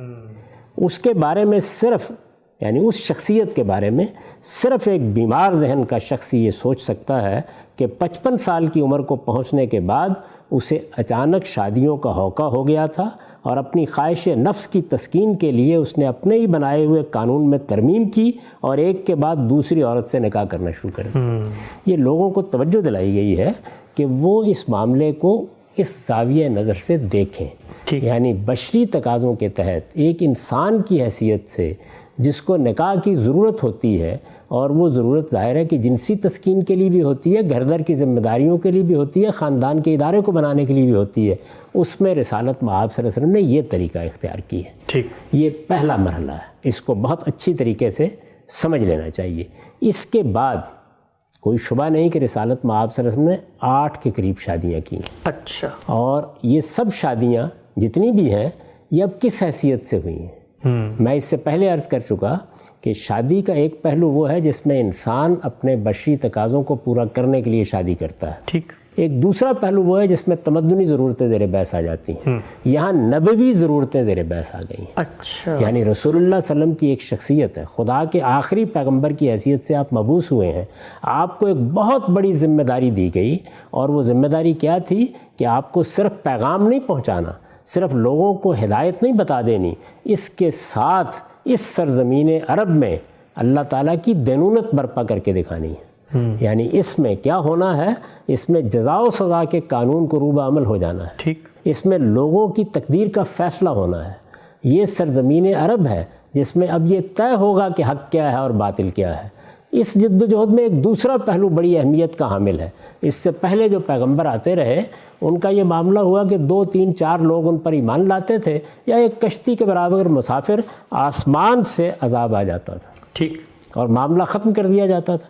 اس کو قرآن مجید نے بھی بیان کیا ہے نا کہ اللہ کے ہاں سے عذاب آئے گا، اور یا کہاں سے آئے گا؟ ہمارے ہاتھوں سے آئے گا. تو یہ جو دوسری صورت تھی ہاتھوں سے عذاب آنا، رسول اللہ صلی اللہ علیہ وسلم کے بارے میں یہ ہوئی. صحابہ کرام کو ایک دارالہجرت مل گیا، ان کی تعداد بھی کافی تھی، وہاں ان کی ایک ریاست قائم ہو گئی. تو اب اللہ تعالیٰ نے فرشتوں کے ذریعے سے عذاب کا قانون روبہ عمل نہیں کیا، بلکہ ان کو یہ کہا کہ یعذبہم اللہ بایدیکم، ہمارے ہاتھوں ہی سے عذاب آئے گا. ہاتھوں سے عذاب آئے گا. تو یہ جنگیں بھی ہوں گی، اس میں نشیب فراز بھی آئیں گے، اس میں لوگوں کو تکلیف بھی پہنچے گی، ہجرت کی جائے گی تو گھر بھی چھوڑنے پڑیں گے. تو یہ جو سارے دعوت کے، ہجرت کے، انذار کے مراحل ہیں، پھر اس کے بعد برات کے، پھر اس کے بعد اقدام، پھر جنگیں، پھر اس کے نتائج، یہ ساری جد و جہد بھی آپ کو کرنا تھی. ٹھیک. اس جد و جہد کو سامنے رکھ کر اب آپ یہ دیکھیے کہ کیا ضرورتیں پیش آ گئیں. جی. یعنی وہ اصول سامنے رکھیں کہ بشری تقاضے شخصی ہوتے ہیں. یعنی مجھے شادی کرنی ہے، مجھے گھر بسانا ہے، میری یہ اور یہ ضرورتیں ہیں. اس میں نے آپ سے عرض کر دیا کہ کسی دوسری عورت کی طرف آپ نے آنکھ اٹھا کے بھی نہیں دیکھا. 25 سال تک ایک ہی خاتون کے ساتھ رفاقت رہی، اور جب دوسرا فیصلہ کیا تو وہ بھی ایک بیوہ خاتون کے حق میں کیا، وہ بھی کسی اور کے انیشیٹو پہ، اور وہ بھی کسی دوسرے کے توجہ دلانے کے اوپر کیا. اور جب وہ گھر میں آئیں، یعنی سیدہ عائشہ گھر میں آئیں، تو پہلی بیوی کے پاس یعنی سیدہ سودا کے پاس جا کے ان کو پیشکش کی کہ میں آپ کو آزاد کر دیتا ہوں، تاکہ کسی کے لیے سود کا مسئلہ نہ پیدا ہو. تو رسالت مآب صلی اللہ علیہ وسلم نے بشری تقاضوں کو پورا کرتے ہوئے اس ایک ایک چیز کا لحاظ رکھا جس کے لیے آج لوگ تقریریں کرتے ہیں. اب نبوی ضرورتیں، یعنی میں نے عرض کیا تمدنی ضرورتیں، جیسے اس سے پہلے ہم نے دیکھا قبائلی معاشرے کی اپنی ضرورتیں تھیں، اسی طرح سے زرعی معاشرے کی اپنی ضرورتیں تھیں. تو یہاں یہ کیا ضرورتیں پیش آ گئیں؟ رسول اللہ کے مشن کی ضرورتیں. ٹھیک. جس چیز پر آپ مبعوث ہیں، جو کام آپ کے سپرد کیا گیا ہے. دیکھیے اس کو قرآن مجید بیان کرتا ہے کہ رسول اللہ صلی اللہ علیہ وسلم صرف لوگوں کو دعوت پہنچانے نہیں آئے، بلکہ اس سے آگے بڑھ کر هو الذی ارسل رسولہ بالہدی والدین الحق لیظہرہ علی الدین کلہ، یعنی اللہ تعالیٰ نے اس پیغمبر کو اس لیے بھیجا ہے تاکہ اس سرزمین عرب میں دین کا غلبہ قائم کر دیا جائے. قرآن مجید سے معلوم ہوتا ہے کہ ایک طرف رسول اللہ صلی اللہ علیہ وسلم کی قیادت میں ایک حزب اللہ وجود میں آئی، اللہ کی جماعت، اور دوسری جانب حزب الشیطان. ان کے مابین ایک معرکہ ہوا ہے. اس معرکے سے کچھ مسائل پیدا ہوئے، وہ مسائل ہیں جن کو سامنے رکھ کر حضور نے پھر شادیاں کی. اچھا. یعنی پہلے تو یہ بنیادی بات سمجھ لیجئے. ٹھیک. اب یہ کہ یہ سب معاملات کیا ہوئے، اس میں سب سے پہلے یہ دیکھیے کہ 2 جنگیں پیش آ گئیں، بدر کی جنگ، احد کی جنگ. جی یہ دونوں جنگیں رسول اللہ صلی اللہ علیہ وسلم کی طرف سے انیشیٹ نہیں کی گئیں. یعنی دونوں جنگوں میں آپ یہ جانتے ہیں کہ قریش حملہ آور ہوئے, جی بدر میں بھی وہ حملہ آور ہوئے, احد میں بھی وہ حملہ آور ہوئے, لیکن احد کی جنگ میں خاص طور پر, بدر میں بھی لوگ شہید ہوئے, احد کی جنگ میں خاص طور پر 70 کے قریب صحابہ بتایا جاتا ہے کہ شہید ہو گئے. اس سے وہ مسئلہ پیدا ہوا کہ عورتیں بیوہ ہو گئیں, بچے یتیم ہو گئے. ایک چھوٹی سی بستی, ہجرت کر کے لوگ آئے ہیں, ایک جنگ درپیش ہو گئی, اس جنگ سے ایک مسئلہ پیدا ہوا. یہ مسئلہ ہے کہ جس میں اللہ تعالیٰ نے توجہ دلائی, اور وہ قرآن مجید کی سورہ نساء میں ہے, یہ توجہ دلائی کہ ان معصوم یتیموں کی اب پرورش و پرداخت تمہاری ذمہ داری ہے. یتیموں کے حقوق بیان کیے, ان کے معاملات کیسے دیکھنے ہیں وہ بیان کیا, اور اس میں یہ تجویز فرمایا کہ اگر تم یتیموں کے معاملے میں انصاف نہیں کر سکو گے, ان کی سرپرستی کے حقوق ادا نہیں کر سکو گے, تو زیادہ اچھا یہ ہے کہ ان کی ماؤں یا بہنوں سے شادیاں کر لو, تاکہ وہ تمہارے گھر میں آ جائیں, تمہاری سرپرستی میں آ جائیں. یہ آپ جانتے ہیں کہ یہ کوئی آسان کام نہیں ہوتا کہ آپ کسی دوسرے گھر میں جا کے معاملات کو دیکھیں یا دوسرے گھر میں جا کے کاروبار کو دیکھیں. تو ان کی ضرورتوں کو پورا کرنے کے لیے یہ اللہ تعالیٰ کی طرف سے ترغیب دی گئی. یعنی لوگوں سے کہا گیا وہ آگے بڑھیں. جیسے سیلاب آ جائے, جیسے کوئی طوفان آ جائے, تو آپ کہتے ہیں نا کہ لوگ آگے بڑھیں اور اپنی خدمات پیش کریں. یہ آپ کو معلوم ہے کہ یہی صورتحال جب دوسری جنگ عظیم ہوئی یا پہلی جنگ عظیم ہوئی تو یورپ میں پیش آ گئی. بہت بڑے پیمانے پر عورتیں بیوہ ہو گئیں, اسی طرح سے بچے یتیم ہو گئے. تو اس میں اللہ تعالیٰ نے یہ فرمایا کہ لوگ آگے بڑھیں. جب اللہ تعالیٰ یہ بات کر رہے ہوں گے, زمین پر خدا کا پیغمبر ہوگا, لوگوں سے کہا جا رہا ہوگا کہ اپنی بیویوں کے ہوتے ہوئے تم 2-2, 3-3, 4 عورتوں کی سرپرستی کرو, ان بیوہ عورتوں کی سرپرستی کر کے ان کے یتیموں کے سر پر ہاتھ رکھو, تو اس میں سب سے پہلے کس کو لبیک کہنا چاہیے؟ جس کا مشن ہے. سب سے پہلے کس کو آگے بڑھنا چاہیے؟ تو رسول اللہ صلی اللہ علیہ وسلم نے سب سے پہلے آگے بڑھ کے بعض خواتین سے, یعنی ان خواتین سے جن کے شوہر رخصت ہو گئے تھے اس کشمکش میں, وہ بیوہ ہو گئی تھیں, ان کے بچوں کو سرپرستی کی ضرورت تھی, اس تمدنی ضرورت کے تحت, اس انسانی ضرورت کے تحت 3 خواتین سے شادیاں کی. اچھا, اب میں آپ سے عرض کرتا ہوں کہ اس میں معاملے کی نوعیت کیا ہوئی, اس کو بھی آپ یہ دیکھ لیجئے. میں نے اپنے اسی مضمون میں اس کو بیان کیا ہے اور اس کی تمہید یہاں سے اٹھائی ہے, اس کو بھی سن لیجئے. اس میں شبہ نہیں کہ اپنی زندگی کے آخری 8 برسوں میں آپ نے مزید 8 خواتین سے نکاح کیا. یعنی پہلے کا معاملہ بالکل وہی ہے, آخری 8 برسوں میں مزید 8 خواتین سے نکاح کیا, اور اس کے لیے ایک خصوصی قانون بھی نازل کیا گیا. اچھا, قرآن مجید میں ہے وہ, اس کا میں آگے چل کے ذکر کروں گا. لیکن یہ نکاح, یعنی اب جن نکاحوں پر ہم بات کر رہے ہیں, یہ نکاح نہ بشری حیثیت میں کیے گئے, نہ اپنی خواہش نفس سے, اور نہ خواہش نفس کی تسکین کے لیے. ٹھیک, ان میں سرے سے یہ چیز ہی زیر بحث نہیں. ذمہ داری ہے. میں بتا چکا کہ رسول اللہ کی ذاتی زندگی کو دیکھیں وہ کیا ہے, آپ کے ذاتی فیصلوں کو دیکھیں کیا ہے, سیدہ خدیجہ کے ساتھ آپ کی رفاقت کو پڑھیں, اس کے بعد آپ نے جو فیصلے کیے ان کو دیکھیں. کوئی شخص یہ باور کر سکتا ہے؟ ایسا کچھ بھی نہیں ہوا, بلکہ اب گویا پیغمبر کی حیثیت سے جو آپ کی ذمہ داریاں ہیں ان کو پورا کرنے کا وقت آ گیا.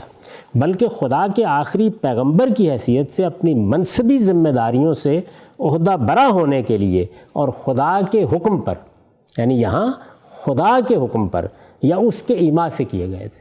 اللہ تعالیٰ چاہتے تھے کہ یہ نکاح کیے جائیں. ٹھیک, جن خواتین کے ساتھ یہ مسئلہ پیش آ گیا ہے, اب دیکھیے آسمان کا پروردگار بھی رب العالمین ہے, رسول اللہ بھی رحمت للعالمین ہے. یعنی اللہ تعالیٰ کو فکر ہے اس بات کی کہ میرے پیغمبر کی دعوت کے نتیجے میں یہ عورتیں بیوہ ہو گئی ہیں, یہ بچے یتیم ہو گئے ہیں, ان کا کیا ہوگا.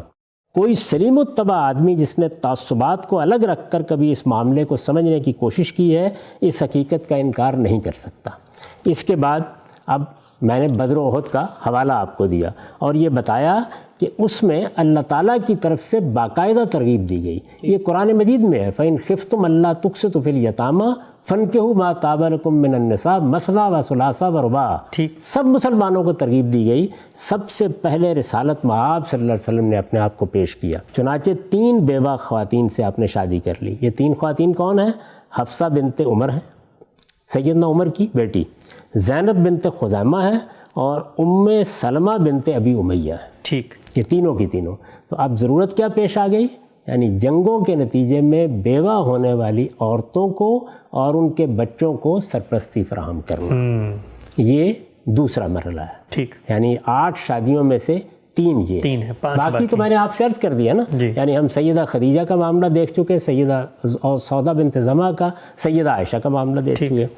اس کے بعد ایک اور مسئلہ پیش آ گیا، اور وہ مسئلہ کیا تھا؟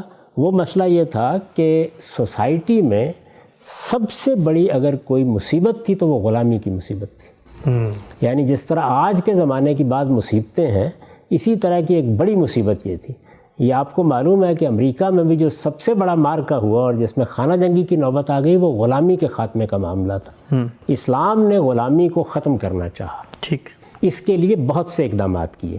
ایک تو بنیادی بات جو قرآن مجید نے بیان کر دی اور خاتمے کا گویا اعلان کر دیا، وہ یہ تھا کہ آئندہ جب جنگوں میں لوگ پکڑے جائیں گے تو وہ قیدی ہوں گے، ان میں سے کسی کو غلام نہیں بنایا جائے گا.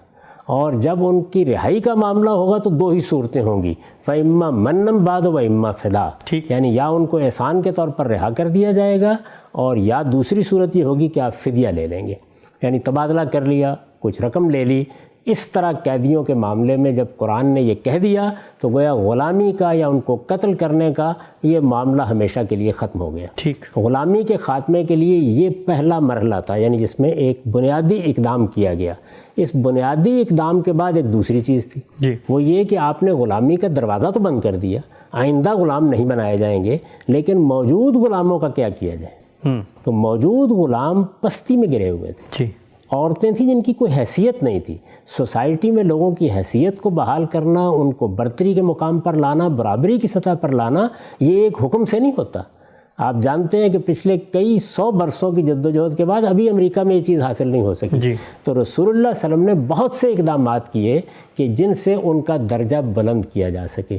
انہی میں ایک بڑا اقدام اپنی پھوپھی زاد بہن کا اپنے آزاد کردہ غلام سے نکاح کرانے، یعنی ایک بڑے خاندان کی عورت کا ایک غلام، بڑے خاندان کی عورت اور ایک آزاد کردہ غلام سے آپ نے باقاعدہ اصرار کر کے شادی کرائی تاکہ غلاموں کا مرتبہ بلند ہو، سوسائٹی ان کو اچھی نگاہ سے دیکھے.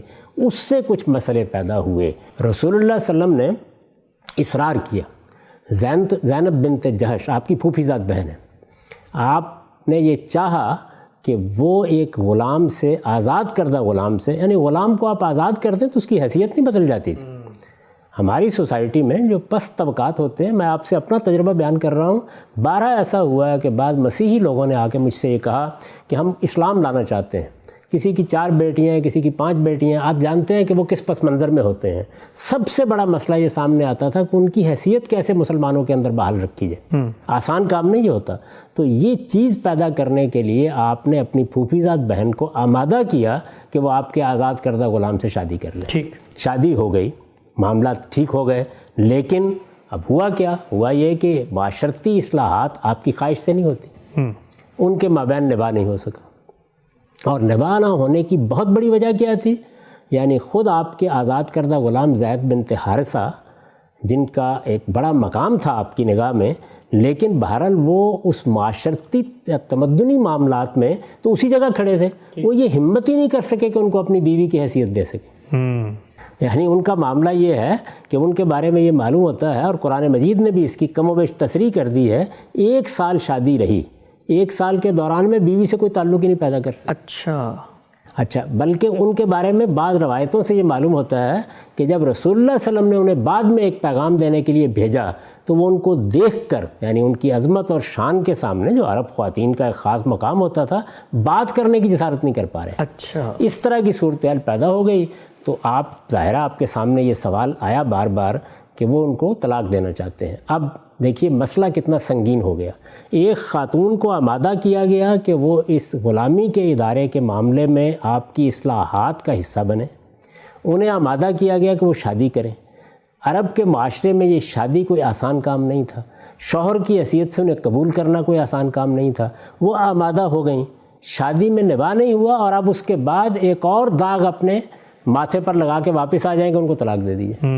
یعنی پہلے انہیں آمادہ کیا گیا کہ وہ ایک غلام سے شادی کریں، اس کے بعد اب وہ غلام ان کو طلاق دے دے تو ایک آزاد کردہ غلام کی متعلقہ ہو کے واپس آ جائیں. یہ آپ سمجھ سکتے ہیں یہ بات. تو 2 مسئلے پیدا ہو گئے. ایک مسئلہ تو یہ تھا کہ اب ان کی دلداری کے لیے کیا کیا جائے. رسالت میں آپ صلی اللہ علیہ وسلم روک رہے ہیں، بار بار کہہ رہے ہیں۔ قرآن مجید کہتا ہے کہ آپ نے اللہ تعالیٰ کا منشا جاننے کے باوجود بھی بار بار انہیں تلقین کی کہ طلاق نہ دو، لیکن بہرحال وہ صورتحال ایسی تھی یہاں تک کہ طلاق ہو گئی۔ اب ان کے بارے میں یہ تاثر تھا لوگوں میں کہ وہ آپ کے منہ بولے بیٹے ہیں، یعنی چونکہ آپ بہت محبت کرتے تھے، آپ ہی کے پاس وہ رہے تھے، اور اس سے پہلے غلامی میں بھی اور اس کے بعد بھی، تو لوگوں میں یہ عام تاثر تھا کہ وہ منہ بولے بیٹے ہیں، بلکہ ان کو زید بن محمد لوگ بعض موقعوں پر کہہ دیتے تھے۔ عربوں میں منہ بولے بیٹے کی متعلقہ کے ساتھ شادی کا کوئی سوال ہی نہیں تھا، لیکن قرآن مجید اس رسم کو بھی ختم کر دینا چاہتا تھا۔ اللہ تعالیٰ کے آخری پیغمبر کی حیثیت سے یہ آپ کی ذمہ داری تھی کہ اگر کوئی غلط رسم ہے یا کوئی حرمت حلت کے معاملے میں خرابی ہے تو اس کو ہمیشہ کے لیے دور کر دیں۔ تو ایک طرف یہ کہ ایک خاتون کی دلداری ہونی چاہیے، دوسری طرف یہ کہ اس رسم کا خاتمہ ہونا چاہیے۔ رسالت میں آپ صلی اللہ علیہ وسلم تیار نہیں ہوئے، آپ گریزاں ہیں، بار بار یہ کہہ رہے ہیں۔ اللہ تعالیٰ نے فیصلہ سنا دیا، سورہ احزاب میں وہ فیصلہ ہے کہ آپ کیا کر رہے ہیں، آپ خدا کے پیغمبر ہیں، آپ کو اپنی ذمہ داریاں پوری کرنی ہیں۔ اللہ کے پیغمبر اس چیز کے لیے مجبور ہوتے ہیں کہ جو ذمہ داری ان کو دی جائے اس کو دنیا کی پرواہ کیے بغیر پورا کر دیں۔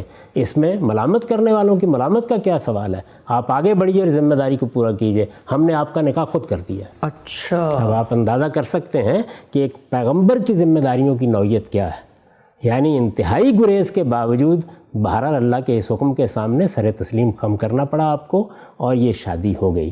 تو اس سے پہلے میں نے عرض کیا کہ 3 شادیاں وہ ہیں جو یتیموں اور بیواؤں کے مسئلے کے ذیل میں کی گئیں، اور اس میں دونوں چیزیں پیش نظر ہیں، یعنی اصلاحات کے لیے ایک خاتون کا جو معاملہ ہوا، جس طرح ان کی عزت نفس مجروح ہوئی، جس طریقے کے ایک ٹراما سے وہ گزریں، یعنی ان کے ساتھ جو معاملہ ہوا، تو اس میں ان کی دلداری مقصود ہے، اور دوسری جانب اللہ تعالیٰ کے پیش نظر یہ اصلاح ہے کہ منہ بولے بیٹے سے نکاح کے معاملے میں عملی اصلاح کر دی جائے، کیونکہ اس طرح کی چیزیں جتنی ہوتی ہیں یہ محض چند الفاظ سے ختم نہیں ہوتی، ان کی نوعیت سوسائٹی کی ٹیبوز کی ہوتی ہے، اس میں عملی اقدام ہی کرنا موضوع ہوتا ہے۔ دونوں چیزوں کو سامنے رکھ کر اللہ تعالیٰ نے فیصلہ سنا دیا، اور اللہ تعالیٰ کے فیصلے پر سر تسلیم خم کرتے ہوئے رسالت میں آپ صلی اللہ علیہ وسلم نے یہ شادی، یعنی یہاں بھی آپ کا انیشیٹو نہیں تھا، کوئی چیز نہیں سرے سے۔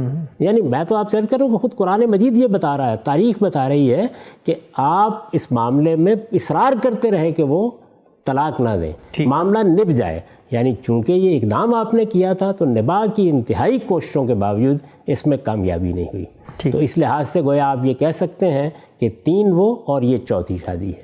اس کے بعد پھر اللہ تعالیٰ نے اسی موقع پر ایک پورا قانون نازل کیا ہے قرآن مجید میں، اور اس میں یہ بتایا کہ پیغمبر کی حیثیت سے آپ کی کچھ ذمہ داریاں ہیں، آپ کے ساتھ کچھ معاملات متعلق ہیں، آپ نے یہاں ایک جد و جہد کی ہے، اس لیے نکاح کے معاملے میں آپ کے لیے وہ ضابطے نہیں ہوں گے جو عام لوگوں کے لیے ہیں، اور آپ آگے بڑھیں اور اس معاملے میں اب یہ سمجھ لیں کہ اس خصوصی قانون کے تحت آپ کو اور شادیاں بھی کرنی پڑ سکتی ہیں۔ وہ اور شادیاں کیا ہوئیں، وہ قانون کیا ہے، اس میں ظاہر ہے کہ ہم اس وقت تفصیل سے گفتگو نہیں کر سکتے۔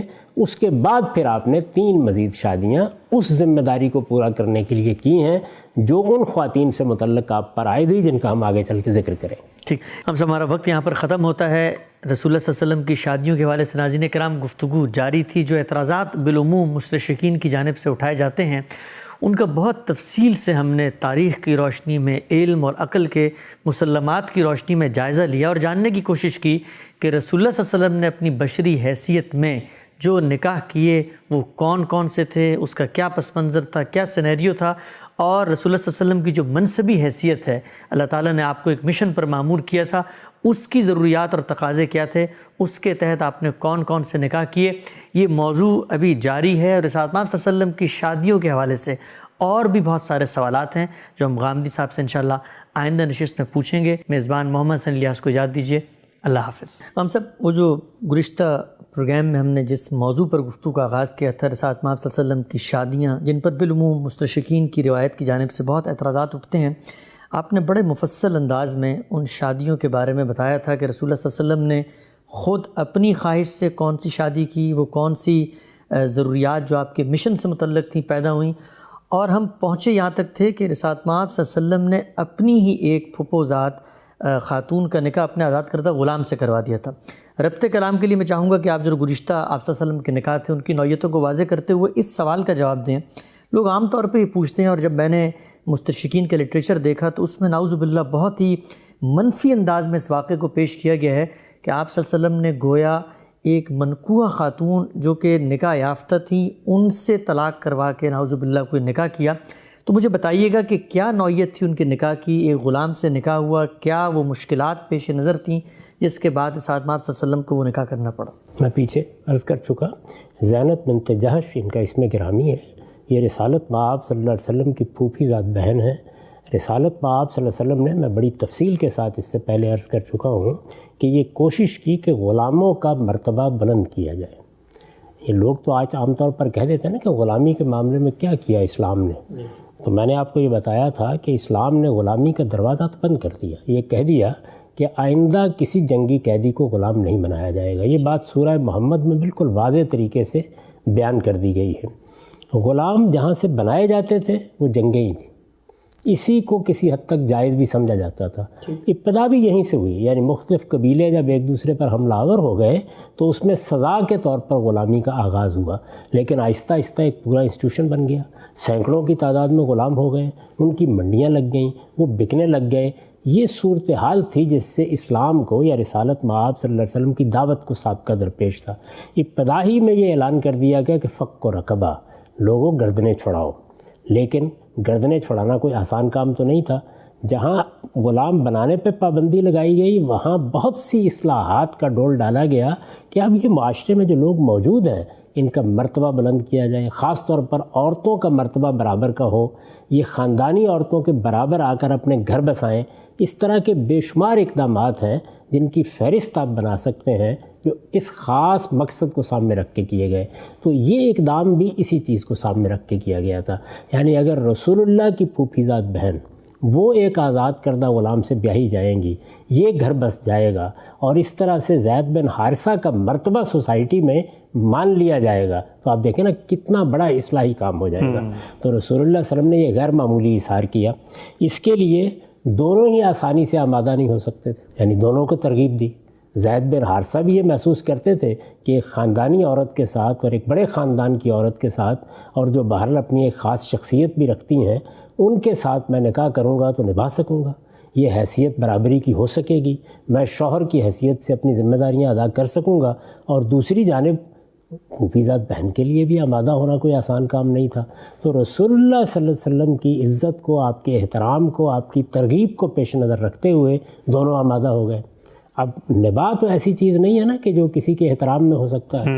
اس کے اندر بہت سے نفسیاتی عوامل کار فرما ہوتے ہیں، بہت سے سماجی عوامل کار فرما ہوتے ہیں، طبائع، میلان اور بہت سی چیزیں. ایسا نہیں ہے کہ سیدہ نے اس معاملے میں کوئی غلط رویہ اختیار کیا. زیادہ سے زیادہ جو بات کہی جاتی ہے وہ یہ ہے کہ وہ اپنی عظمت کا یا اپنے خاندان کا احساس رکھتی تھی. یہ انسان کے اندر فطری چیزیں ہیں. تو اس کے پیش نظر خود زید بن حارثہ صورتحال کو نہیں سنبھال سکے. اچھا، یعنی وہ اپنے آپ کو اٹھا نہیں سکے کہ وہ ایک شوہر کی حیثیت سے معاملات کر سکیں. میں نے یہ عرض کیا تھا کہ خود قرآن مجید میں وہ اشارہ موجود ہے، لوگ چاہیں تو میری تفسیر میں دیکھ سکتے ہیں اس کو. قرآن نے یہ بتایا ہے کہ ملاقات بھی نہیں ہو سکی میاں بیوی کے درمیان، کوئی 1 سال کے قریب اس میں گزر گیا. وہ ایک عظمت کا احساس اگر رکھتی بھی تھیں تو یہ اس احساس کو قبول کر کے معاملات کو درست کرنے میں کامیاب نہیں ہوئے. رسول اللہ صلی اللہ علیہ وسلم یہ محسوس کر رہے تھے کہ اگر یہ معاملہ طلاق پر منتج ہوا تو اس خاتون کے ساتھ جو معاملہ ہو گیا، جو ان کی حیثیت کو نقصان پہنچا، پہلے وہ ایک غلام کے ساتھ، آزاد کردہ غلام کے ساتھ شادی کے لیے تیار ہوئیں، اب مطلقہ بھی ہو گئی اور اس غلام نے ان کو طلاق دے دی. یہ ذرا عرب کی معاشرت میں معاملے کو رکھ کر دیکھیں کیا صورتحال بن گئی. تو ان کی دلداری کے لیے اور ان کو ایک مرتبے کا احساس دلانے کے لیے اب اس کے سوا کوئی راستہ نہیں ہوگا کہ میں ہی ان کے ساتھ شادی کروں. یہ صورتحال رسالت مآب صلی اللہ علیہ وسلم کے سامنے تھی، لیکن آپ چاہتے تھے کہ یہ معاملہ ایسے نہ ہو. اچھا، یعنی دل میں یہ بات آپ رکھے ہوئے تھے کہ یہ ہونا ہے اور یہی کرنا پڑنا ہے، لیکن اگر یہ آمادہ ہو جائیں، اگر یہ طلاق نہ دیں، اگر ان کے مابین موافقت ہو جائے، اگر نباہ ہو جائے تو کیا ہی کہنے ہیں. اس میں کامیابی نہیں ہوئی، یہاں تک کہ اللہ تعالیٰ نے یہ فیصلہ سنا دیا کہ یہ معاملہ تو اب اسی نتیجے کو پہنچنے والا ہے، اب آپ کو ان کے ساتھ شادی کرنی ہے اور یہ نکاح ہم نے کر دیا ہے. قرآن مجید کے الفاظ یہ ہیں، میں بھی آپ کو سنا دیتا ہوں کہ یہ فیصلہ ہم نے کر دیا ہے. اب دیکھیے اس میں دونوں چیزیں پیش نظر تھی. ان کی دلداری بھی ہونی چاہیے تھی. اللہ تعالیٰ نے بھی اس کا لحاظ کیا، رسالت مآب صلی اللہ علیہ وسلم بھی اس کی ضرورت محسوس کرتے تھے۔ اس سے نیچے کوئی اور بندوبست کیا جاتا تو کسی طرح بھی جو ٹھیس ان کو پہنچی تھی اس کا ازالہ نہیں ہو سکتا تھا۔ اور دوسری جانب ایک اور بڑی چیز درپیش ہو گئی۔ اچھا، رسالت مآب صلی اللہ علیہ وسلم خاتم النبیین ہے، جی، یہ ختم نبوت کا ذکر اسی سیاق میں آیا ہے قرآن مجید میں، اچھا، کہ چونکہ آپ خاتم النبیین ہیں تو لہٰذا منہ بولے بیٹے کے معاملے میں جو ایک غلط تصور ان لوگوں کے ہاں موجود ہے اس کی اصلاح بھی آپ کے اسی اقدام سے ہوگی۔ پیغمبر کی حیثیت سے یہ آپ کو اصلاح کرنی ہے۔ بہت سی اصلاحات ایسی ہوتی ہیں کہ آپ محض زبان سے بات کر دیں تو سوسائٹی میں اگر کچھ چیز ٹیبو بن گئی ہوئی ہے تو لوگ آسانی سے اس کو چھوڑنے کے لیے تیار نہیں ہوتے۔ رسالت مآب صلی اللہ علیہ وسلم قیامت تک کے لیے اللہ کے پیغمبر تھے۔ اب کسی نئے نبی کو نہیں آنا تھا، نئے پیغمبر کو نہیں آنا تھا، نئی ہدایت آسمان سے نازل نہیں ہونی تھی۔ تو اس وجہ سے دونوں چیزوں کو سامنے رکھ کر، یعنی ان کی دلداری بھی ہو اور دوسری جانب یہ پیغمبرانہ ذمہ داری بھی ادا کی جائے۔ رسالت مآب صلی اللہ علیہ وسلم سے یہ کہا گیا کہ آپ پریشان کیوں ہیں؟ آپ پیغمبر ہیں، آپ کے ذمے جو کام لگایا جائے آپ کو اسے کرنا ہے۔ جہاں تک لوگوں کا تعلق ہے وہ ہم جانیں اور لوگ جانیں۔ ٹھیک، تو یہ پس منظر ہے جس میں رسول اللہ صلی اللہ علیہ وسلم نے یہ شادی کی۔ اس کے بارے میں آپ کو بتا دیتا ہوں کہ میں نے اپنی کتاب مقامات میں جہاں ازواج مطہرات پر یہ ساری بحث کی ہے وہاں کس طرح اس کو بیان کیا ہے۔ جی، تو میں نے یہ لکھا ہے کہ قرآن نے غلامی کو ختم کرنے اور معاشرے میں غلاموں کا مرتبہ بڑھانے کے لیے ہدایات دیں، تو ان پر عمل کا نمونہ پیش کرنے کے لیے آپ نے اپنی پھوپھی زاد بہن سیدہ زینب بنت جہش کا نکاح اپنے آزاد کردہ غلام اور منہ بولے بیٹے، یعنی یہ لوگوں نے کیا رکھا ہوا تھا کہ منہ بولے بیٹے ہیں، منہ بولے بیٹے زید رضی اللہ عنہ سے کرا دیا۔ یہ بڑا غیر معمولی اور دور رس نتائج کا حامل اقدام تھا۔ وہ لوگ جو معاشرے کی اصلاح کرنے اٹھتے ہیں، وہ پیغمبر جو پیغمبرانہ ہدایت لے کے آتے ہیں، ان کا معاملہ میرا اور آپ کا نہیں ہوتا، مگر بدقسمتی سے دونوں میں نبھا نہیں ہو سکا اور زید نے انہیں طلاق دینے کا فیصلہ کر لیا۔ سیدہ کے لیے یہ بڑے صدمے کی بات تھی، اس لیے کہ پہلے ایک معاشرتی اصلاح کے لیے انہوں نے ایک آزاد کردہ غلام سے بیاہ جانا قبول کیا، ٹھیک، اور پھر متعلقہ بھی ہو گئی۔ چنانچہ ان کی دلداری، یہ دیکھیے پہلا مقصد ہے، اور متبنہ کی بیوی سے نکاح کی حرمت کے جاہلی تصور کو بالکل ختم کر دینے کے لیے اللہ تعالیٰ نے آپ کو حکم دیا کہ آپ سیدہ سے خود نکاح کر لیں، سبحان اللہ۔ گراں حالے کہ اس وقت 4 بیویاں پہلے سے آپ کے نکاح میں تھیں۔ اس پر جو لوگ معترض ہو سکتے تھے ان کی تنبیہ کے لیے فرمایا کہ آپ خاتم النبیین ہیں، لہٰذا یہ اصلاح آپ ہی کو کرنی ہے، آپ کے بعد کوئی دوسرا اس کے لیے آنے والا نہیں ہے۔ سیدہ اور ان کے شوہر کے درمیان جو صورتحال پیدا ہو گئی تھی اس میں آپ خود بھی محسوس کرتے تھے کہ یہی کرنا پڑے گا، لیکن اسے ظاہر نہیں کر رہے تھے۔ اللہ تعالیٰ نے یہ بات کھول دی اور آپ کو توجہ دلائی کہ اللہ کے پیغمبر اپنی منصبی ذمہ داریوں کے معاملے میں لوگوں کے رد عمل کی پرواہ نہیں کرتے، لہٰذا سیدہ کے ساتھ آپ کے نکاح کا اعلان خود اللہ تعالیٰ کی طرف سے قرآن مجید میں کر دیا گیا۔ اس سے آپ اندازہ کر سکتے ہیں کہ معاملہ کیا تھا۔ اب دیکھیے آیات یہ ہے، وَإِسْتَقُولُ لِلَّذِي أَنْعَمَ اللَّهُ عَلَيْهِ وَأَنْعَمْتَ عَلَيْهِ أَمْسِكْ عَلَيْكَ زَوْجَكَ وَاتَّقِ اللَّهَ وَتُخْفِي فِي نَفْسِكَ مَا اللَّهُ مُبْدِيهِ وَتَخْشَى النَّاسَ وَاللَّهُ أَحَقُّ أَنْ تَخْشَاهُ فَلَمَّا قَضَىٰ زَيْدٌ مِّنْهُمْ وَطَرًا زَوَّجْنَاكَهَا لِكَيْ لَا يَكُونَ عَلَى الْمُؤْمِنِينَ حَرَجٌ فِي أَزْوَاجِ أَدْعِيَائِهِمْ إِذَا قَضَوْا مِنْهُنَّ وَطَرًا وَكَانَ أَمْرُ اللَّهِ مَفْعُولًا۔ یہ سورہ احزاب کی 37 آیت ہے۔ ٹھیک، اور یاد کرو اے پیغمبر، جب تم اس شخص سے بار بار کہہ رہے تھے جس پر اللہ نے بھی انعام کیا اور تم نے بھی انعام کیا تھا کہ اپنی بیوی کو نہ چھوڑو، یعنی رسول اللہ صلی اللہ علیہ وسلم کی شدید خواہش بیان کی ہے کہ طلاق نہ ہو، اور اللہ سے ڈرو اور اپنے دل میں وہ بات چھپائے ہوئے تھے جسے اللہ کھولنے والا تھا۔ یعنی آپ خیال کر رہے تھے کہ اگر انہوں نے طلاق دی تو مجھے ہی آگے بڑھ کے یہ کام کرنا ہوگا اور یہ بہت سے اعتراضات کا ہدف بن جائے گا۔ یہ بنا بھی اس موقع کے اوپر، لیکن اللہ چاہتا تھا کہ یہ معاملہ کھل جائے۔ فرمایا ہے کہ اور لوگوں سے ڈر رہے تھے، درا حالے کہ اللہ زیادہ حقدار ہے کہ تم اس سے ڈرو۔ چنانچہ جب زید نے اس خاتون سے اپنا تعلق توڑ لیا تو ہم نے تمہیں اس سے بیاہ دیا، اس لیے کہ مسلمانوں پر اپنے منہ بولے بیٹوں کے معاملے میں کوئی تنگی نہ رہے جب وہ ان سے تعلق توڑ چکے ہوں، اور اللہ کا یہ حکم تو عمل میں آنا ہی تھا۔ اچھا، ہونا ہی تھا یہ، یعنی اللہ تعالیٰ نے جو شریعت دی ہے، جو ذمہ داری دی ہے، جو پیغام آپ کو دیا ہے، جو کام آپ کو کرنا ہے، وہ ہر حال میں ہونا ہے، اس کو روکا نہیں جا سکتا۔ اور اس کی دلیل یہ بیان کی ہے کہ محمد الرسول اللہ صرف محمد الرسول اللہ نہیں ہے وہ خاتم النبیین بھی، نبوت کا سلسلہ ختم ہو رہا ہے۔ تو بتانا یہ مقصود تھا کہ یہ جو شادیاں اب ہو رہی ہیں، یعنی پہلے یتیموں اور بیواؤں کے پس منظر میں یہ ہدایت کی گئی، اللہ تعالیٰ نے خود ترغیب دی، آپ نے آگے بڑھ کے اپنے آپ کو پیش کیا اور باقی صحابہ نے بھی اپنی اپنی ذمہ داری ادا کی۔ اب یہ معاملہ خصوصی ہو گیا کیونکہ شادی آپ نے کروائی تھی، ان کو جو صدمہ پہنچا تھا وہ آپ ہی کے ایک اقدام کے نتیجے میں پہنچا تھا، اور ان کی یہ حیثیت اگر بحال ہو سکتی تھی اور اس صدمے کا ازالہ ہو سکتا تھا تو رسالت مآب صلی اللہ علیہ وسلم کے اس اقدام ہی سے ہو سکتا تھا۔ اور دوسری چیز یہ کہ منہ بولے بیٹے کی بیوی سے نکاح کا معاملہ بھی واضح ہو جائے۔ بالکل، تو دونوں چیزوں کو سامنے رکھ کے یہ کر دیا گیا۔ یہ ان کا معاملہ ہے۔ اس میں اگر کوئی چیز باقی رہ گئی ہے تو میں عرض کر دوں، اس کے بعد پھر ہم اگلے مرحلے کی طرف جاتے ہیں۔ یعنی یہ موقع ہے کہ جس میں 4 بیویاں پہلے سے آپ کے نکاح میں تھیں، ٹھیک، اس لیے اللہ تعالیٰ کو نکاح کا اعلان بھی خود کرنے کی ضرورت محسوس ہوئی، اور اس کے ساتھ وہ ضابطہ جو آگے زیر بحث آئے گا جس میں آپ سے متعلق نکاح کے معاملے میں ایک نیا قانون دیا گیا۔ ٹھیک، کچھ چیزوں پر پابندی اٹھا لی گئی اور کچھ چیزوں کے معاملے میں مزید پابندیاں لگا دی گئیں۔ ٹھیک۔ اب صاحب ربط کلام کے لیے میں صرف یہاں پر یاد دہانی کے طور پہ یہ عرض کروں کہ رسول اللہ کا پہلا نکاح سیدہ خدیجہ سے ہوا، اس کے بعد سودا بنت زمع اور سیدہ عائشہ کے ساتھ آپ نے اس کا پس منظر بتایا تھا۔ پھر آپ نے بتایا کہ احد کا معرکہ ہوا اور اس کے اندر بڑی تعداد میں بچیاں یتیم ہو گئیں، عورتیں بیوہ ہو گئیں، 3 نکاح اس موقع پر ہوئے، اور یہ ایک نکاح ہے جس کا پس منظر اور حکمت آپ نے بیان کی۔ اس کے علاوہ کتنے نکاح ہیں رسالت مآب صلی اللہ علیہ وسلم کے جو اس کے بعد ہوئے اور ان کی کیا نوعیت؟ بحثیت مجموعی 11 ہے نا، 3 تو میں نے آپ سے عرض کر دیا کہ آپ نے اپنے ذاتی تقاضوں کے لحاظ سے کیے۔ ٹھیک، یعنی سیدہ خدیجہ سے نکاح کیا، 25 سال کی عمر میں کیا، وہ دنیا سے رخصت ہو گئیں تو سودا بنت زمع کو آپ گھر میں لے آئے۔ اس موقع کی تفصیلات میں اس سے پہلے بتا چکا ہوں کہ سیدہ عائشہ کو بھی پیغام دے دیا گیا تھا۔ ان کی رخصتی کا معاملہ مدینہ آنے کے بعد ہوا، اور کس طرح ہوا وہ بھی عرض کر چکا ہوں۔ جی۔ اس موقع پر بھی رسالت مآب صلی اللہ علیہ وسلم نے سیدہ سودا کو اس بات کا حق دیا کہ وہ چاہیں تو آپ انہیں علیحدہ کر دیتے ہیں، ٹھیک، تاکہ انہیں کسی سوچ سے واسطہ نہ پڑے۔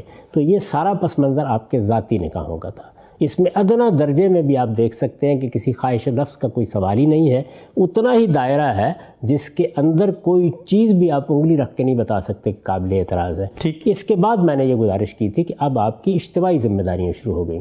میں اس سے پہلے بھی یہ بات عرض کر چکا ہوں کہ جو آپ کو قدیم زمانے میں یا قبائلی تمدن میں یا زرعی معیشت میں زیادہ نکاحوں کی روایات ملتی ہیں، پیغمبروں کے بارے میں بھی ملتی ہیں، صالحین کے بارے میں بھی ملتی ہیں، اس کی وجہ تمدنی تقاضے ہی ہوتے رہے ہیں ہمیشہ سے۔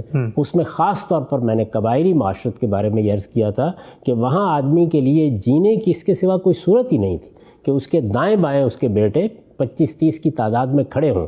یہی اس کی عظمت تھی، یہی اس کا وقار تھا، اور ظاہر ہے کہ ایک عورت پر تو اس کی ذمہ داری نہیں ڈالی جا سکتی۔ تو تمدنی ضرورتیں، معاشی ضرورتیں، معاشرتی ضرورتیں، سماجی ضرورتیں، یہ باعث بنتی رہی ہیں تعدد ازواج کا۔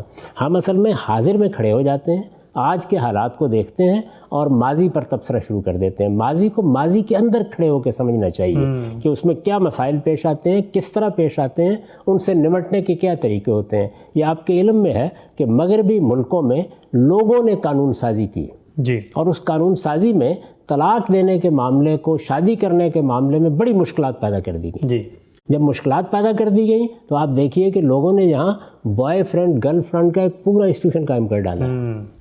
ایسے ہی ہوتا ہے نا۔ تو تمدنی ضرورتیں، سماجی ضرورتیں، حکومتوں کے اقدامات بہت سے مسائل پیدا کر دیتے ہیں۔ ان مسائل کو سامنے رکھ کے، یعنی یہاں اب اگر اس مسئلے پر گفتگو کی جائے گی تو حکومتوں نے کیا کیا ہے، ان اقدامات کا پس منظر کیا ہے، اس میں کیا پابندیاں لگائی گئی ہیں، کہاں مداخلت حدود سے متجاوز ہو گئی ہے، سب کو سامنے رکھا جائے گا۔ تو میں یہ عرض کر رہا ہوں کہ جس طرح تمدنی ضرورتیں تعدد ازواج کا باعث بنی، اسی طرح رسالت مآب صلی اللہ علیہ وسلم کی خصوصی ذمہ داریاں اس کا باعث بن گئیں۔ ٹھیک، اس ذمہ داری میں وہ ایک مرحلہ تھا کہ جب عام لوگوں کو بھی ترغیب دی گئی، اور رسالت مآب صلی اللہ علیہ وسلم نے بھی اللہ تعالیٰ کی اس بات پر لبیک کہی کہ آپ ان یتیموں کی سرپرستی کے لیے، بیواؤں کی سرپرستی کے لیے ان کے ساتھ نکاح کر لیں، 2-2 3-3 4-4۔ اپنی بیویاں ہوتے ہوئے یہ آسان کام نہیں تھا، بڑی ذمہ داری اٹھانے کا معاملہ تھا۔ ان کے بچے تھے، ان کی سرپرستی کرنی تھی۔ یعنی اس موقع پر بھی یہ نہیں کہ کنواری لڑکیاں جن کے ساتھ شادیاں کی جا رہی ہیں، اس کے بعد یہ مرحلہ شروع ہوا اور اس میں زینب بنت جہش کا معاملہ ہم نے وضاحت کے ساتھ سمجھ لیا۔ میں نے آپ سے عرض کیا ہے کہ اس وقت یہ ضرورت محسوس ہوئی کہ رسالت مآب صلی اللہ علیہ وسلم کی دعوت، آپ کے پیغام، آپ نے جو کام وہاں کیا ہے، آپ کی وجہ سے دینونت برپا ہوئی ہے، اس میں جو جنگ کے واقعات پیش آئے ہیں، اس میں لوگوں کو ہجرت کرنا پڑی ہے، لوگوں کو صدمے پہنچے ہیں، خواتین پر بہت سے برے حالات گزرے ہیں، ان سب کو پس منظر میں رکھتے ہوئے رسول اللہ صلی اللہ علیہ وسلم کے لیے نکاح و طلاق کا ایک خصوصی ضابطہ بیان کیا جائے۔ اچھا، یہ ضابطہ سورہ احزاب میں بیان ہوا ہے۔ اچھا، یعنی آپ یہ دیکھیے کہ پیغمبرانہ ذمہ داریوں کو ادا کرنے کے لیے کیا ضرورت پیش آ گئی ہے، اور اس میں اس ضابطے میں پھر کیا باتیں کہی گئیں۔ یعنی اس میں یہ بتایا گیا کہ فلاں فلاں پابندیاں جو عام لوگوں پر ہیں، مثلا عام لوگ ایک خاص تعداد سے آگے نہیں جا سکتے، یہ پابندی آپ سے اٹھا دی گئی۔ اسی طرح عام لوگوں کے لیے عدل کرنے کی بہت سی ذمہ داریاں ہیں، ان سے بھی آپ کو بری کر دیا گیا، یہ آپ دیکھیں گے آگے۔ لیکن ایک بہت بڑی پابندی لگا دی گئی، اور وہ یہ کہ یہ خواتین جن کے ساتھ آپ نے شادی اللہ تعالیٰ کے ایما سے کی ہے یا اللہ کے حکم پر کی ہے، جن کی ایک خاص حیثیت ہے، اس حیثیت سے یہ آپ کے نکاح میں آئی ہیں، اب آپ ان کو طلاق دے کے ان کی جگہ کو اور بیوی لا ہی نہیں سکتے۔ اچھا، پابندی بھی لگا دی۔ جبکہ ہمارے لیے اس میں بہت آسانی موجود ہے۔ آپ یہ دیکھیے کہ قرآن مجید نے سورہ احزاب میں اس کو کس طریقے سے یہ بیان کیا ہے، یعنی پورا کا پورا ضابطہ جو ہے اس کو کس طریقے سے بیان کیا ہے۔ میں نے اس کا خلاصہ کر کے بیان کر دیا ہے۔ یہ اعلان ہوا، کون سا اعلان ہوا؟ یعنی سیدہ زینب بنت جہش کا نکاح اللہ تعالیٰ نے رسول اللہ صلی اللہ علیہ وسلم کے ساتھ کر دیا، اس کی وجہ میں بیان کر چکا۔ یہ اعلان ہوا تو اس کے ساتھ ہی رسول اللہ صلی اللہ علیہ وسلم کے لیے نکاح و طلاق کا ایک مفصل ضابطہ بھی اللہ تعالیٰ نے اسی سورہ میں بیان کر دیا، سورہ احزاب میں، ٹھیک، جس میں تعدد ازواج کے وہ شرائط تو اٹھا دیے گئے جو عام مسلمانوں پر عائد کیے گئے تھے۔ یعنی جب اس طرح کی ضرورت پیش آ گئی، اور یہ ضرورت بھی اس دنیا میں آخری مرتبہ پیش آنی تھی، ٹھیک، یعنی پیغمبروں کا سلسلہ ختم کیا جا رہا تھا، ایک پیغمبر کی دعوت جس کے ساتھ بہت سے دوسرے حوادث و واقعات وابستہ ہو گئے تھے، ایک قیامت صغریٰ برپا ہوئی، صحابہ کرام میدان میں نکلے، جزیرہ نما عرب میں ایک جہاد و قتال کا معرکہ گرم ہوا، ہجرت کے بہت سے مواقع پیش آئے، پہلے حبشہ کی طرف ہجرت، پھر مدینہ کی طرف ہجرت۔ ان تمام معاملات کو سامنے رکھ کر اللہ تعالیٰ نے یہ ضابطہ رسالت مآب صلی اللہ علیہ وسلم کے لیے بیان فرمایا۔ یعنی وہ شرائط تو اٹھا دیے گئے جو عام مسلمانوں پر عائد کیے گئے تھے، لیکن اس کے ساتھ بعض ایسی پابندیاں آپ پر عائد کر دی گئیں جو عام مسلمانوں کے لیے نہیں ہیں۔ یہ ضابطہ سورہ احزاب کی آیات 50 سے 52 میں بیان ہوا ہے۔ اچھا، اور جن نکات پر مبنی ہیں وہ یہ ہے، میں نے خلاصہ کر دیا اس کا۔ اولاً پہلی بات اللہ تعالیٰ نے یہ فرمائی کہ سیدہ زینب سے نکاح کے بعد بھی اگر آپ چاہیں تو درج ذیل 3 مقاصد کے لیے مزید نکاح کر سکتے ہیں۔ اچھا، یعنی یہ کوئی عام اجازت نہیں ہے، درج ذیل مقاصد کے لیے اچھا، کچھ مقاصد ہیں جن کو سامنے رکھ کر آپ کے لیے اس ضابطے کا اعلان کیا اور گیا یہ قرآن نے صراحت سے بیان یہ کیا۔ قرآن مجید نے بیان کیا، میں اس کا خلاصہ آپ کو بتا رہا ہوں۔ درج ذیل 3 مقاصد کے لیے مزید نکاح کر سکتے ہیں۔ وہ مقاصد کیا ہے؟ اولاً ان خاندانی عورتوں کی عزت افزائی کے لیے جو آپ کے کسی جنگی اقدام کے نتیجے میں قیدی بن کر آپ کے قبضے میں آ جائے۔ اچھا، یعنی ایک خاتون ہے، جنگ کی صورتحال پیش آئی، اس کو بہت ذلت کا سامنا کرنا پڑ گیا، شکست ہوگی تو قیدی بنے گی، قیدی بن گئی ہے، اب کسی بڑے خاندان سے تعلق رکھتی ہے، اس کا شوہر نہیں رہا، اس کے اعزاء اقربا نہیں رہے، اس صورتحال میں اب اس کی دلداری مقصود ہے۔ ان خاندانی عورتوں کی عزت افزائی کے لیے جو آپ کے کسی جنگی اقدام کے نتیجے میں قیدی بن کر آپ کے قبضے میں آ جائے، وہ اگر راضی ہوں ان کو پیشکش کی جائے تو اب چونکہ وہ بالکل یار و مددگار رہ گئی ہیں تو ان کے ساتھ نکاح کر لیا جائے مرتبہ اور عزت بھی، مقام بھی تاکہ ان کا مرتبہ، ان کی عزت یہ اس جگہ قائم رہے۔ دوسری بات، ان خواتین کی دلداری کے لیے جو محض حصول نسبت کی غرض سے آپ کے ساتھ نکاح کی خواہش مند ہوں اور آگے بڑھ کر اپنے آپ کو ہبہ کر دیں۔ بہت سی خواتین کا معاملہ یہ تھا کہ وہ چونکہ اس سارے مرحلے سے گزر چکی تھیں، ان کی بڑی شدید خواہش تھی کہ ان کو بس یہ سعادت حاصل ہو جائے کہ انہیں ازواج مطہرات میں شامل کر لیا جائے، وہ آپ کی کچھ خدمت کر دیں۔ یعنی یہ خواہش ان کی طرف سے تھی۔ خدا کا آخری پیغمبر ہے، لوگ اس کو سمجھ نہیں پاتے کہ یہ کیسا تعلق ہے کہ جس کی خواہش کوئی خاتون کر سکتی ہے، تو اللہ تعالیٰ نے فرمایا کہ ان کی دلداری کے لیے بھی اگر آپ مناسب سمجھیں تو نکاح کر سکتے ہیں۔ پھر تیسری چیز کیا ہے؟ تیسرا مقصد، اپنی ان چچا زاد، ماموں زاد، پھوپھی زاد اور خالہ زاد بہنوں کی تالیف قلب کے لیے جنہوں نے آپ کے ساتھ ہجرت کی ہے اور اس طرح اپنا گھر بار اور اپنے اعزاء و اقربا سب کو چھوڑ کر آپ کا ساتھ دیا. یعنی آپ کی دعوت کے لیے یہ نہیں دیکھا کہ شوہر ساتھ جا رہا ہے یا نہیں جا رہا, والدین تیار ہیں یا نہیں تیار, نکل کھڑی ہوئی. یہ آج کا زمانہ نہیں ہے, اس دور میں ذرا اندازہ کیجئے. اس میں صرف سیدہ ام حبیبہ ہی کا واقعات دیکھ لیجئے. ابو سفیان کی بیٹی اپنے شوہر کے ساتھ حبشہ ہجرت کر کے گئی ہیں. جو صورتحال پیدا ہوئی, ہجرت کوئی آسان چیز نہیں ہوتی, اپنا وطن چھوڑنا بھی آسان نہیں ہوتا اس زمانے میں. یہ آج کا دور نہیں ہے کہ آپ نے ٹکٹ بنایا اور آپ جہاز میں بیٹھ گئے. یعنی ایک لمبا سفر کر کے وہاں گئیں, وہاں شوہر مسیحی ہو گئے, ارتداد اختیار کر لیا انہوں نے. ذرا اندازہ کیجئے اس بات کا. اور وہاں اولاد بھی ہو گئی. تو آپ یہ دیکھیں کہ یہ خواتین ہیں جنہوں نے آپ کے ساتھ ہجرت کی, آپ کے لیے اپنا گھر بار, اپنے اعزاء اقربا چھوڑے. ان میں سے کسی کی دلداری کے لیے, کسی کی عزت افزائی کے لیے, کسی کی تالیف قلب کے لیے اگر آپ نکاح کرنا چاہیں تو کر لیں. تو آپ تینوں چیزوں کو آپ دیکھ لیجئے. یعنی رسالت مآب صلی اللہ علیہ وسلم کی یہ حیثیت کہ آپ خدا کے آخری پیغمبر ہیں, آپ کے ساتھ ادنا نسبت بھی ایک بہت بڑی سعادت ہے. قیامت میں کسی خاتون کو یہ عزت حاصل ہو جائے کہ وہ آپ کی ازواج مطہرات میں اٹھے, اس کا اندازہ عام دنیا کے معاملات کو دیکھنے والے لوگ نہیں کر سکتے. اس کا لحاظ کیا گیا, جنگی اقدام کیا گیا, اس میں کسی خاتون کو صدمہ پہنچا ہے, اس کی دلداری کا خیال کیا گیا. اور اسی طرح یہ عورتیں کہ جنہوں نے آپ کے لیے اپنا سب کچھ قربان کر دیا اور اپنے خاندان کی ہے.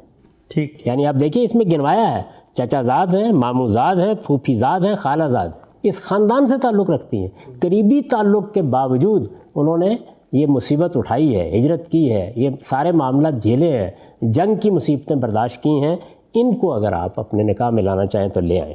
اچھا, پھر اس کے بعد مزید کیا بتایا گیا؟ یہ بتایا گیا کہ یہ نکاح چونکہ ایک دینی ذمہ داری کو پورا کرنے کے لیے کیے جائیں گے. یعنی نہ اس میں کوئی اپنی ذاتی خواہش شامل ہے, نہ ذاتی ضرورت شامل ہے, نہ کوئی خواہش نفس کی تسکین مقصود ہے. اللہ تعالیٰ ایک ذمہ داری ڈال رہے ہیں.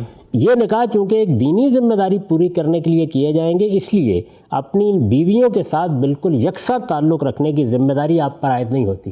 یعنی اللہ تعالیٰ نے چونکہ پابند کیا ہے مجھے اور آپ کو کہ اگر ہم ایک سے زیادہ شادی کریں تو یکساں تعلق رکھیں. رسالت مآب صلی اللہ علیہ وسلم سے یہ پابندی اٹھا دی گئی. اچھا. کیونکہ آپ یہ نکاح اپنی مرضی سے نہیں کر رہے. یہ الگ بات ہے کہ تاریخ یہ بتاتی ہے کہ آپ نے اس رعایت کو قبول نہیں فرمایا, عملاً نہیں قبول فرمایا. لیکن اللہ تعالیٰ نے بالکل انصاف کے ساتھ یہ کہا کہ جب میں کہہ رہا ہوں, میرا ہی ماں ہے, میں نے جو دین آپ کو دیا ہے یہ اس کی ذمہ داری ہے, پیغمبرانہ حیثیت سے آپ یہ خدمت انجام دے رہے ہیں, تو آپ پر یہ ذمہ داری نہیں. ثالثاً, تیسری چیز کیا تھی؟ ان خواتین کے سوا دوسری تمام عورتیں اب آپ کے لیے حرام ہیں. اچھا. یعنی اب دنیا بھر میں آپ اپنی مرضی سے شادی بھی نہیں کر سکتے, اپنی کسی بیوی کو طلاق دے کے اس کی جگہ دوسری بیوی بھی نہیں لا سکتے. وہ خواتین ایک الگ بحث ہے کہ وہ امت کی مائیں قرار دے دی گئیں, ان کے اوپر بھی ایک ذمہ داری ڈالی گئی. لیکن خود حضور کو پابند کر دیا گیا کہ آپ اب ان کو تبدیل نہیں کر سکتے, ان کی جگہ کوئی دوسری نکاح میں عورت نہیں لا سکتے. یہ دائرہ ہے جس کے اندر آپ کو یہ ذمہ داری انجام دینی ہے. یہ واضح ہو گیا نا کہ نکاح کرنا پیش نظر نہیں ہے, بلکہ ایک بہت بڑی ذمہ داری ہے جس کو ادا کرتے ہوئے اللہ تعالیٰ یہ فرما رہے ہیں کہ آپ آگے بڑھیے اور یہ خدمت انجام دیں. ان خواتین کے سوا دوسری تمام عورتیں اب آپ کے لیے حرام ہیں, اور ان سے ایک مرتبہ نکاح کر لینے کے بعد انہیں الگ کر کے ان کی جگہ کوئی دوسری بیوی بھی آپ نہیں لا سکتے, اگرچہ وہ آپ کو کتنی ہی پسند ہو. تو یہاں پسند, ناپسند, حسن, جمال, خواہش نفس کہاں رہ گئی باقی؟ یعنی یہ تو ایک فریضہ ہے جس کو آپ ادا کر رہے ہیں. تو اس پر میں نے پھر آخر میں تبصرہ کیا ہے کہ اس کے صاف معنی یہ تھے کہ اللہ تعالیٰ چاہتا ہے کہ جن عورتوں کو آپ کی دعوت پر لبیک کہنے یا آپ کے کسی اقدام کے نتیجے میں شدید صدموں سے دوچار ہونا پڑا ہے, یا ان کے اندر آپ سے حصول نسبت کی شدید خواہش ہے, آپ ان سے نکاح کریں. یہ ان عورتوں پر, اب یہ بھی سن لیجئے, یہ ان عورتوں پر پروردگار عالم کی کمال شفقت کا اظہار تھا. یعنی اگر میرا دین تھا, میرے دین کی دعوت تھی, اس پر لبیک کہی ہے, اس کے نتیجے میں کوئی صدمہ پہنچا ہے, تو یہ شفقت, کمال شفقت کا اظہار ہے پروردگار عالم کی طرف سے کہ اب پیغمبر کی مائیت تمہیں عطا ہو جائے. یہ ان عورتوں پر پروردگار عالم کی کمال شفقت کا اظہار تھا. چنانچہ اس ایما کو سمجھ کر, یعنی اللہ تعالیٰ نے جب یہ اشارہ کر دیا تو اس کو سمجھ کر رسول اللہ صلی اللہ علیہ وسلم نے سیدہ جویریہ اور سیدہ صفیہ کے ساتھ پہلے مقصد کے لیے نکاح کیا. وہ پہلا مقصد کیا تھا؟ ان خاندانی عورتوں کی عزت افزائی کے لیے جو آپ کے کسی جنگی اقدام کے نتیجے میں قیدی بن کر آپ کے قبضے میں آ جائیں۔ تو سیدہ جویریہ کے ساتھ یہ قبیلہ بنی مستلق سے آئی تھیں، اور ایک جنگ کے نتیجے میں سیدہ صفیہ کے ساتھ جو خیبر کے فتح کے نتیجے میں، یہ معلوم ہے کہ ان کے شوہر بھی، ان کے بھائی بھی، ان کے اعزاء اقربا بھی سب جنگ میں کھیت رہے تھے۔ سیدہ جویریہ اور سیدہ صفیہ کے ساتھ پہلے مقصد کے لیے نکاح کیا، سیدہ میمونہ دوسرے مقصد سے آپ کی ازواج میں شامل ہوئیں، اور سیدہ ام حبیبہ کے ساتھ آپ کا نکاح تیسرے مقصد کے پیش نظر ہوا۔ تیسرا مقصد کیا تھا؟ اپنی چچا زاد، ماموں زاد، پھوپھی زاد، خالہ زاد بہنوں کی تالیف قلب کے لیے۔ ایک سیدہ میمونہ ہے جن کی یہ خواہش آپ نے پوری کر دی کہ میں صرف نسبت چاہتی ہوں۔ ٹھیک۔ تو یہ صورتحال ہوئی ان 4 نکاحوں کی۔ آپ ذہن میں رکھیے کہ 3 نکاح وہ تھے، یعنی سیدہ خدیجہ کے ساتھ آپ کا نکاح، سیدہ سودا بنت زمعہ کے ساتھ آپ کا نکاح، سیدہ عائشہ کے ساتھ، جو ذاتی ضروریات کے لیے ہوئے، اسی طرح ہوئے جس طرح نکاح کی ضرورت ہوتی ہے۔ اس میں کوئی چیز ایسی نہیں ہے کہ جس کو آپ ادنیٰ درجے میں بھی ہدف بنا سکیں۔ اس کے بعد وہ مرحلہ شروع ہوتا ہے، اور یہ مرحلہ کب شروع ہوا؟ یعنی رسالت مآب صلی اللہ علیہ وسلم کی حیات طیبہ کے آخری 8 سال میں وہی موقع تھا۔ اس سے پہلے کا سارا زمانہ اسی طرح گزر گیا، یہ اس وقت شروع ہوا، اور اس میں یہ 8 نکاح ہوئے ہیں۔ 3 ہم نے بتا دیا آپ کو کہ وہ بیوہ عورتوں کو، یتیم بچوں کو سہارا دینے کے لیے کیے گئے۔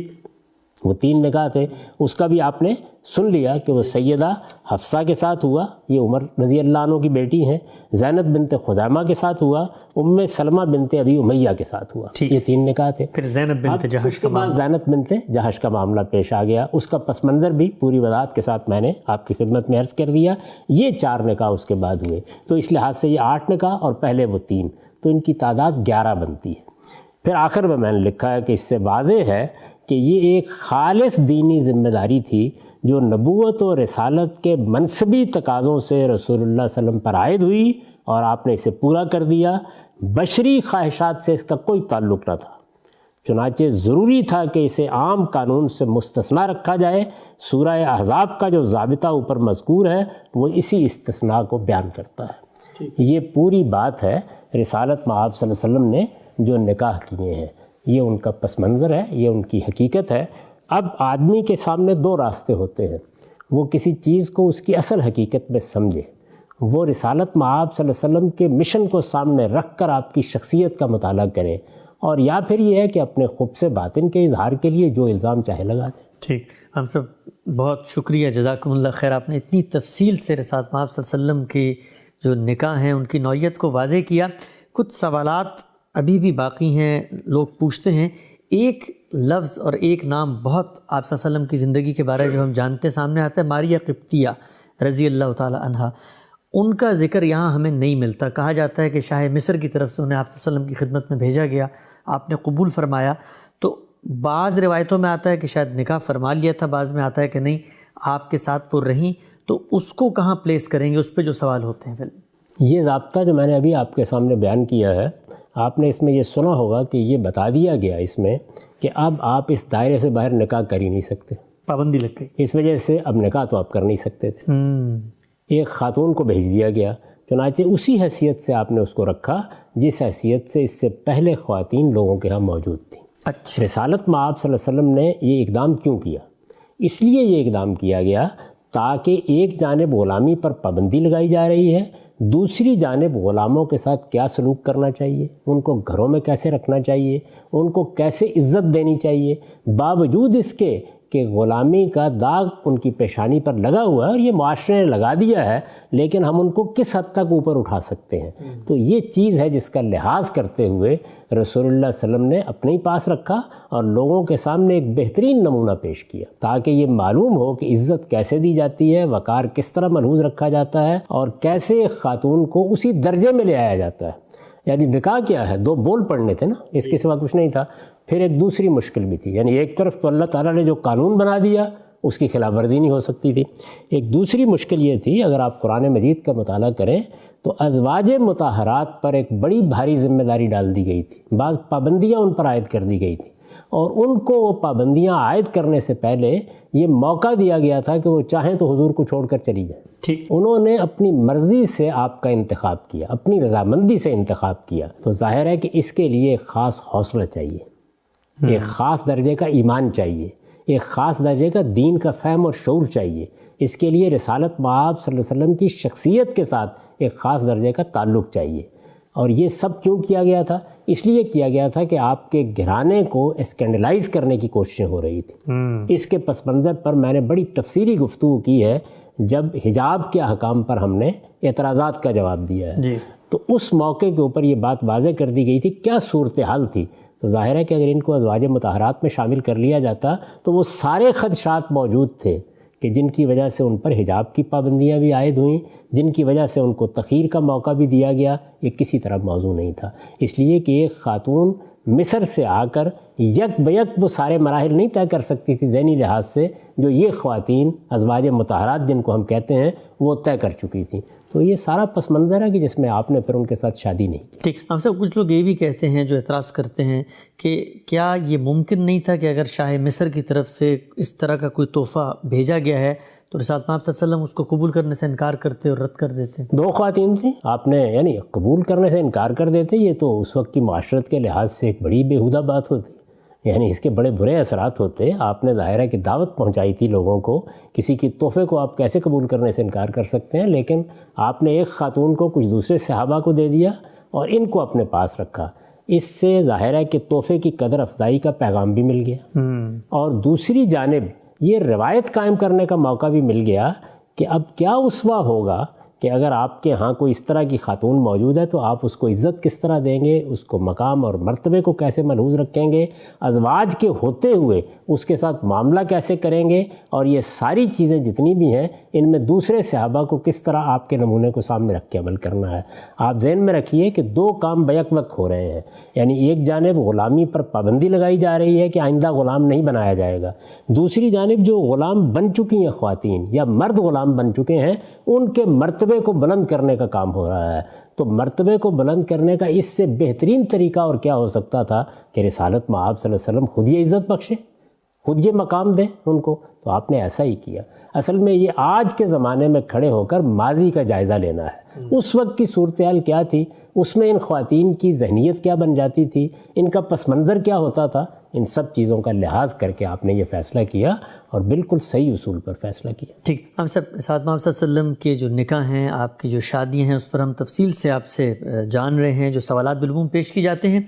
ایک اعتراض جو آخر میں چاہوں گا اس پر آپ اظہار خیال کریں, اور وہ اعتراض جب سامنے آتا ہے تو ہم دیکھتے ہیں کہ مسلمانوں کی جو اپنی علمی روایت ہے وہ ایک طریقے سے اس کی تائید یا تصویب کر رہی ہوتی ہے.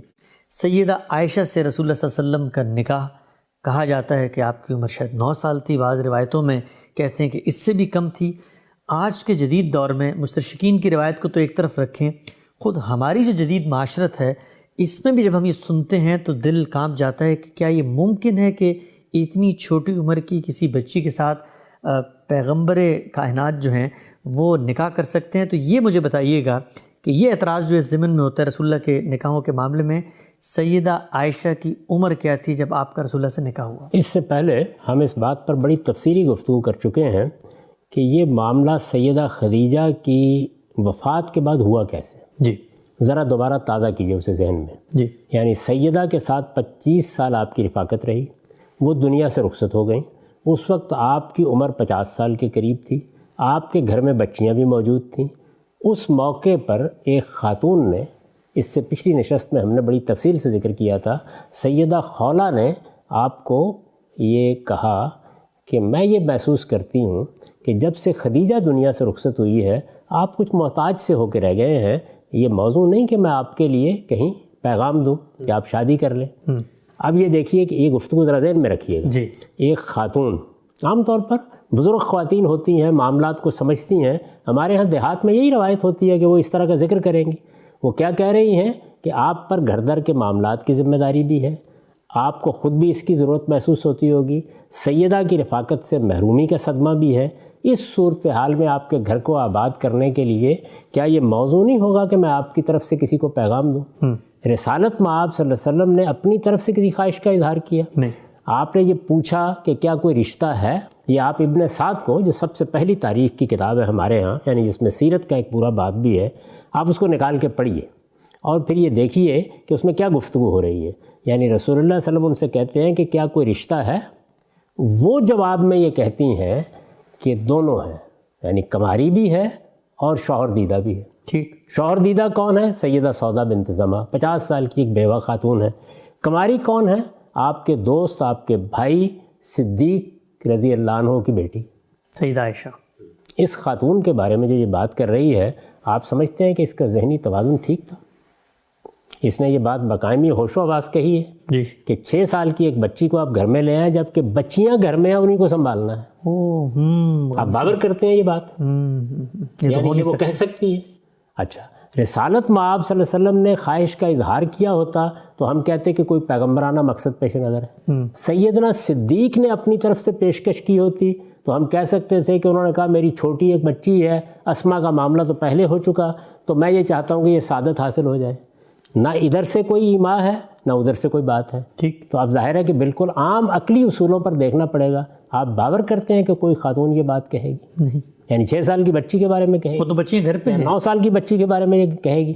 یعنی 6 سال کی بچی یا 9 سال کی بچی وہ جس مقصد کے لیے چاہ رہی ہے، وہ کیا کہہ رہی ہے کہ سیدہ کی وفات کے بعد، یعنی سیدہ خدیجہ کی وفات کے بعد آپ کی صورت یہ ہو گئی ہے، اس میں آپ کو ضرورت ہے کہ کوئی آپ کا گھر آ کر آباد کرے، بچیاں سنبھالے، آپ کی ذمہ داری ہے، بچیاں سنبھالے، آپ کو رفاقت میسر کرے۔ شادی کس لیے کرتا ہے آدمی؟ یعنی بچی ہے، نہ وہ جنسی تسکین کی عمر کو ابھی پہنچی ہے، نہ وہ آپ کو رفاقت میسر کر سکتی ہے، نہ وہ گھر سنبھال سکتی ہے۔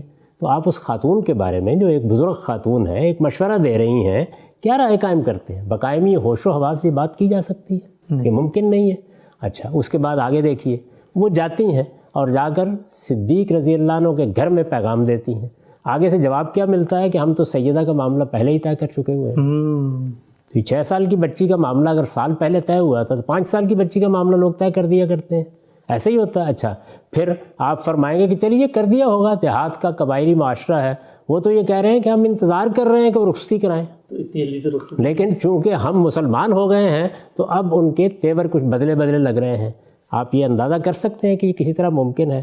تو یہ محض ایک افسانہ ہے، غلطی ہوئی ہے بعض راویوں سے، اور اس کے نتیجے میں یہ بات بہت عام ہو گئی۔ وہ ایک بڑی مناسب عمر میں تھیں، اندازہ ہوتا ہے تمام قرائن کو جب آپ اکٹھا کرتے ہیں کہ 18-19 سال کی عمر کم و بیش تھی، اور اس میں بالکل مناسب طریقے سے پیغام دیا گیا۔ بلکہ آپ خود سوچئے کہ میں اس سے پہلے آپ کو بتا چکا کہ سیدنا صدیق کو جب یہ معلوم ہوا تو انہوں نے کہا کہ اچھا، ان کی طرف سے نکاح کا پیغام دیا جا رہا ہے تو وہ تو میرے بھائی ہیں، تو کیا بھتیجی سے نکاح کریں گے؟ یعنی نہ ادھر سے کوئی ارادہ موجود ہے، نہ ادھر سے کوئی امام موجود ہے۔ ایک خاتون نے یہ تجویز پیش کی ہے، علمی اور عقلی طریقے سے آپ کیسے یہ تصور کرتے ہیں کہ اس نے ایک 6 سال کی بچی کے لیے پیغام دیا ہو؟ ہمارے ہاں جب روایتیں جمع ہوئی ہیں، لوگوں نے ان کو آگے بیان کیا ہے، اس میں بعض موقعوں کے اوپر اس طرح کی غلطیاں ہو گئی ہیں، اور پھر آپ جانتے ہیں کہ جب غلطیاں ہو جائیں تو مقدس ہو جاتی ہیں، اس کے سوا کوئی حقیقت نہیں ہے اس کی۔ ٹھیک ہے، ہم سب آخری سوال آج کی نشست کا میں آپ سے پوچھنا چاہوں گا۔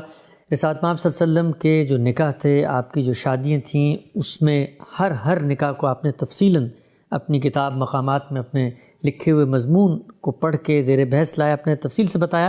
آخری سوال میرا آج کی نشست میں یہ ہے کہ رسول اللہ صلی اللہ علیہ وسلم کی جو ازدواجی زندگی ہے، عائلی زندگی ہے، خاندانی زندگی ہے، اس پہ جب ہم نظر دوڑاتے ہیں، آپ مصروف بھی ہیں، دعوت کی مشکلات، پھر آپ کے اوپر لوگ جو ہیں وہ آپ کو تکلیف بھی پہنچا رہے ہیں، جہاد، سفر، معیشت کی ذمہ داریاں، اس سب کے باوجود تاریخ ہمیں کیا بتاتی ہے کہ رسول اللہ صلی اللہ علیہ وسلم کی جو ازواج مطہرات ہیں، ہماری رسول اللہ کی اہلیہ، ان کی طرف سے کیا بیان سامنے آتا ہے کہ آپ اس کے باوجود ان کے ساتھ جو معاملہ اس نے سلوک رکھتے تھے وہ کس نوعیت کا تھا؟ شفقت، محبت، انصاف، اس کا ایک آخری نمونہ۔ میں آپ سے عرض کرتا ہوں کہ یہ تو میں نے آپ کو تفصیل کے ساتھ بتا دیا کہ آپ نے اپنی ذاتی خواہش سے کیا شادی کی، اور یہ بھی بتا دیا کہ اپنی منصبی ذمہ داریوں کے لیے آپ نے کیا خدمت انجام دی۔ یہ سب چیزیں واضح ہو گئیں، لیکن اس کے بڑے غیر معمولی نتائج بھی نکلے۔ دیکھیے، خدا کے آخری پیغمبر کی حیثیت سے یہ معلوم ہوا کہ شفقت کیا ہوتی ہے، یہ معلوم ہوا گھر کے معاملات میں رحمت کیا ہوتی ہے، یہ معلوم ہوا کہ اگر خواتین کے اندر کچھ رشک کے جذبات پیدا ہوں تو ان سے معاملہ کیسے کیا جاتا ہے۔ یہ ساری چیزیں لوگوں نے سیکھیں اس کے نتیجے میں۔ اس سے بڑھ کر کیا ہوا، وہ یہ ہے کہ جو گھریلو معاملات سے متعلق دینی ہدایت ہے اس کی تفصیلات ہمارے علم میں آئیں۔ جو علم سیدہ عائشہ کے ذریعے سے رضی اللہ عنہ ام المومنین پہنچا ہے آپ اندازہ نہیں کر سکتے۔